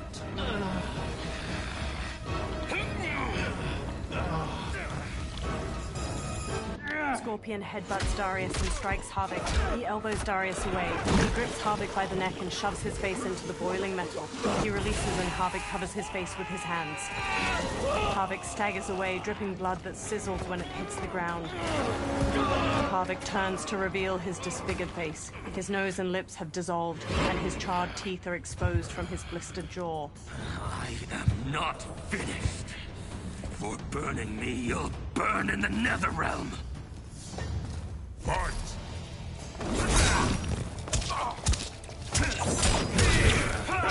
Get over here!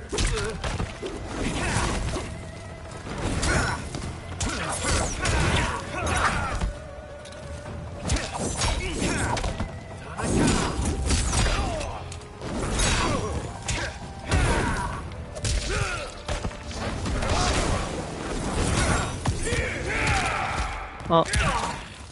Darius jabs the victim's jaw, then stomps on their knee to shatter their femur and shin. Harvick headbutts the victim to the floor, then pummels them. His own fists break apart into jagged, stabbing bone.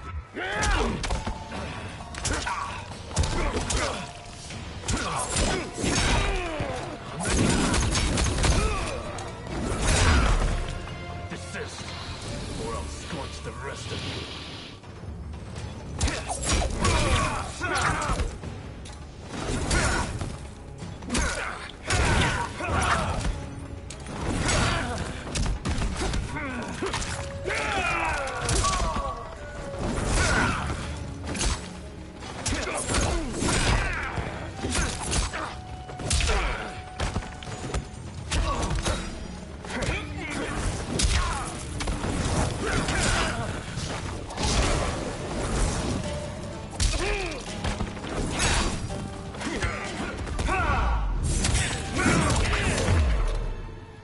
Lin Kuei's flame is not easily smothered.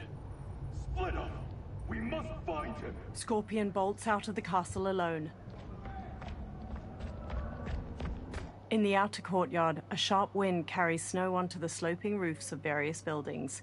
Smoke waits behind a giant wheel. He darts to Scorpion. What happened? Where's Bihan? He's betrayed us. We're all in imminent danger. They retreat into a blizzard. Letting Father die. Forsaking Earthrealm, he's abandoned all reason. I knew Bihan's frustrations ran deep, but I never thought they could inspire such madness. We can't let his corruption spread. Whatever it takes, I am with you. Thank you. We may not share blood, but we are brothers. Sub-Zero emerges. Do your oaths mean nothing? It's your duty to obey my will. Not when it betrays Lin Kuei principles. We won't sacrifice them to serve your ambition! An ice dagger materializes in Sub-Zero's hand. He slashes at Scorpion, who swerves. Scorpion stomps his brother's side, then kicks his jaw. He traps Sub-Zero's dominant arm and twists. Sub-Zero breaks free with a kick. He punches Sub-Zero in the throat. Scorpion tries to wrestle the ice dagger from Sub-Zero's hand, but Sub-Zero slices his palm. He squeezes his wounded hand into a fist as Sub-Zero advances. As snow flutters, Sub-Zero stabs and swipes at his brother, who dodges and retaliates with his fist. Sub-Zero carves at his brother's head, but Scorpion grabs his arm with both hands. He looks up and sees Sub-Zero's empty fist. Sub-Zero cuts his face with the dagger in his other hand, leaving a trailing scar. Kuei Liang! Stay back! This is my fight. End this, brother. Embrace the future. I want no part of it! You pervert all that it means to be Lin Kuei! Fight.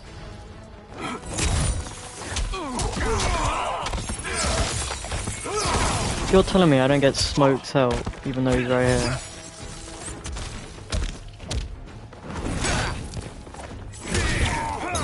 Boiling over.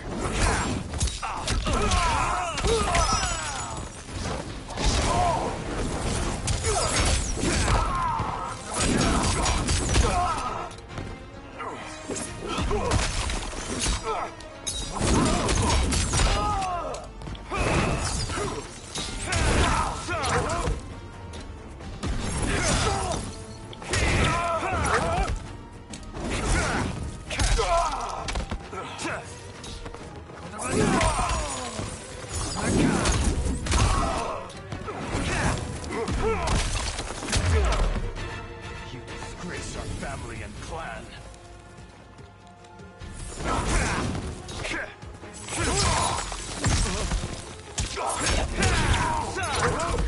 Not fireproof.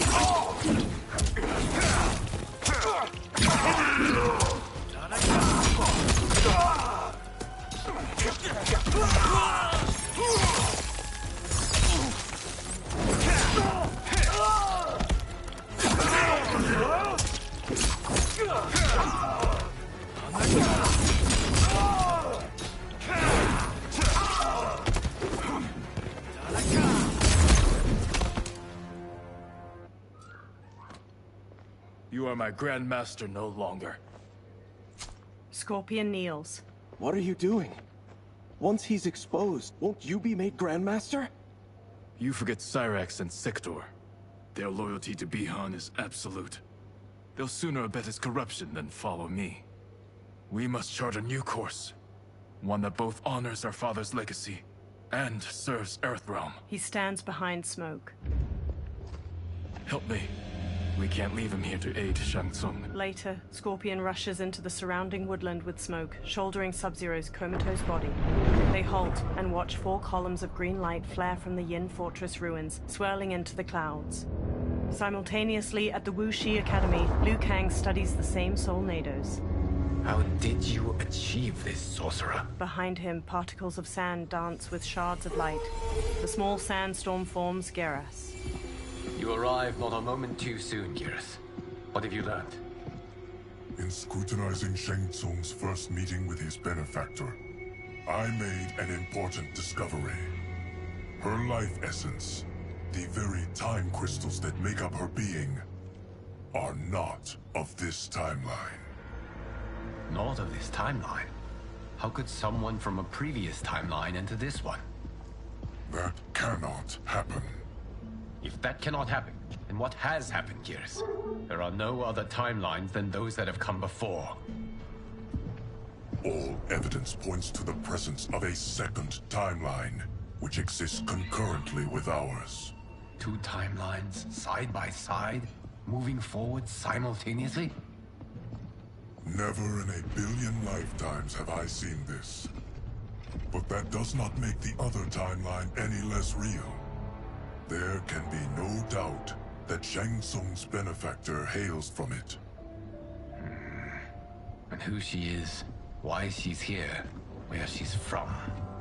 All questions we need answered, which we can't while we are under attack. I will go to Sindel, convince her to withdraw from Earthrealm by showing her how history is being manipulated.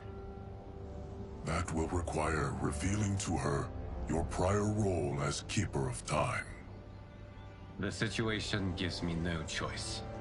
I will need your help, Geras, to prove my claims to the Empress. They observe the Soulnados while trees sway in the wind. Later, in Outworld, Sundo's portal gate emanates energy, surrounded by tropical greenery and colorful flowers. Liu Kang materializes from within. The constabulary await. Li Mei approaches as the others draw their weapons. She walks between weathered lion statues and reaches a platform bordered by water. Return home, Lord Liu Kang.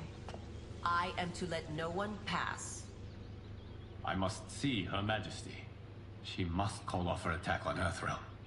Her decision was unwise, but she no longer seeks my counsel, and I doubt she's interested in yours. The Empress has been deceived. Shang Tsung and General Shao have fomented this crisis as a means to steal her throne. General Shao? I knew he was hiding his true intentions. But join Shang Tsung? I knew he couldn't be trusted. Were I still Umgadi, he would never have breathed the same air as the Empress. My palace sources told me he arrived out of nowhere, and immediately had the Empress's ear. He gained her trust by treating Princess Melina's condition. Tragically, she is afflicted with Tarkat disease. Tarkat? The Empress must be beside herself. If Shang Tsung found a treatment, no wonder she embraced him. I have shared this with no one. I trust that you, of all people, will keep this secret. Of course. Were it made public, it would bring down the royal family. Li Mei, Empress Sindel needs our help. Will you join me? Emperor Jarrett's death, the pain it caused Empress Sindel, has always haunted me. I failed the royal family once. I won't do so again. She clenches her jaw. Later, Li Mei and Liu Kang ride in an enclosed wooden carriage pulled by horses, while her constables run alongside it. Like I said, I was gonna stop, but I haven't. Everything now makes sense. My Umgadi contacts had said the general's soldiers had been encroaching. But still, I can't fathom it. General Shao committing treason? It is the fruit of a poisonous seed planted by Shang Tsung. He played to the general's vanity, inflamed his prejudices to convince him that he alone could save our world. He may be unstoppable. The Umgadi don't have numbers, and my constables aren't trained for war. Know that I, too, will aid in the Empress's defense. The carriage stops. Driver, what is it? She pushes the doors open. Her constables have drawn their weapons. I may need that aid right now. He nods. Reiko and a Centaurian swagger up, backed by General Shao's soldiers. The Centaurian has a horse's body, ram's horns, a metal tail, and a humanoid muscular upper body. Return Liu Kang to the portal gate, Li Mei. He isn't welcome in Outworld. I won't support the General, Reiko, nor his plot to usurp the throne. Then you won't live to see the new regime. The Centaurian rips off a constable's arms.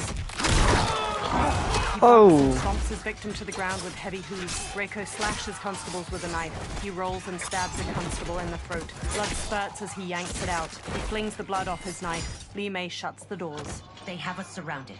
I am Earthrealm's protector, Li Mei. I am no stranger to combat. Then let's get out there. She throws open the doors and sprints. She kicks 2 soldiers in their chests and sweeps her leg to trip another. Li Mei springs back up and faces Reiko, who tosses a constable over his shoulder. You should have joined us, not the constabulary. We could have used your Ungari skills. Enough! I've no use for a traitor's compliments. Alright, now that we've seen that whole cutscene, I can at least skip it next time. But damn. It's half of the story. Jeez. That is a lot.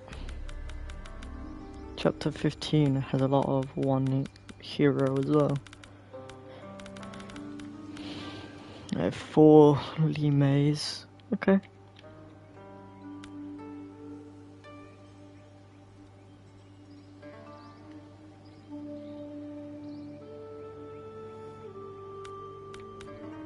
You just can't turn off the over thingy. The lady talking.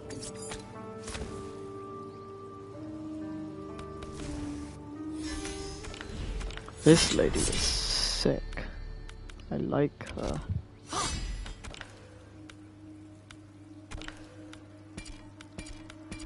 Oh, you can reverse.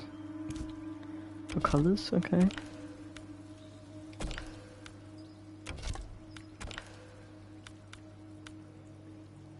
I just realized I haven't, yeah, the finishes and fatalities.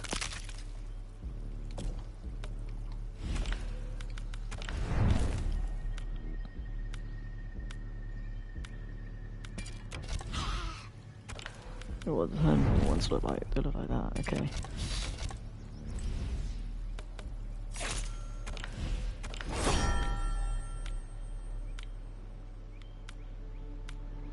I hope I get to play as Geras. That would be fun.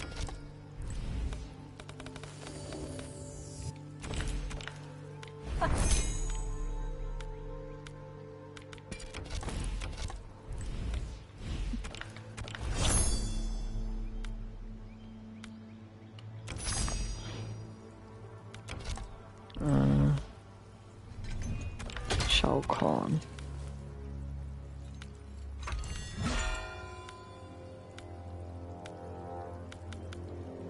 It's sick with the face.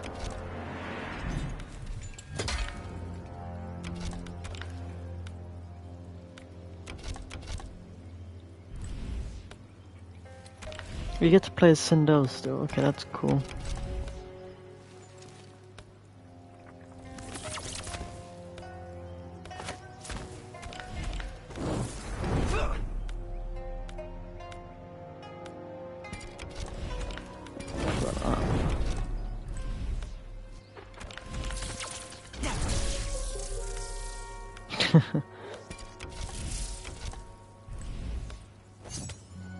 Smoke.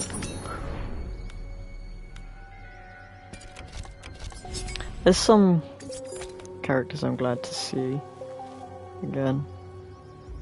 Like Kenshi, he was fucking sick.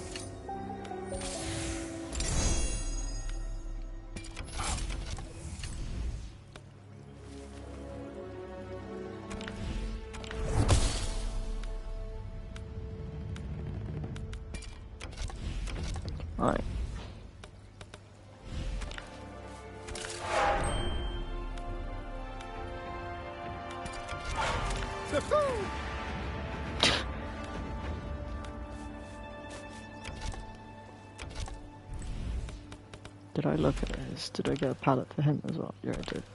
Black. Okay, well, that's not the same colour at all, is it?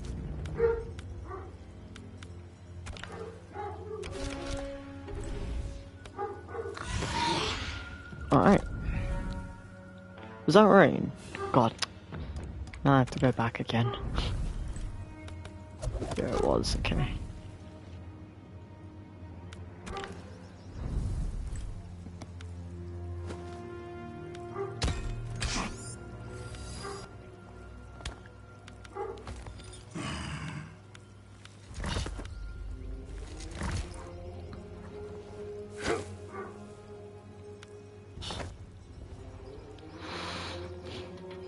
Is Kung Lao not even... Kung Lao is playable, no?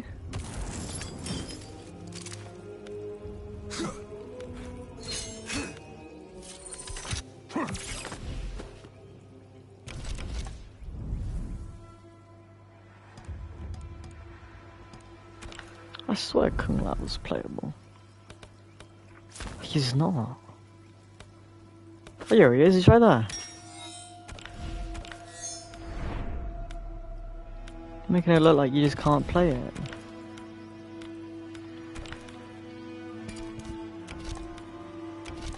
Okay. Whoa. Oh dear. It's been a good half the story, to be fair. And it took me 3 hours to get that far. Damn. Anyway. I'll play again at some point.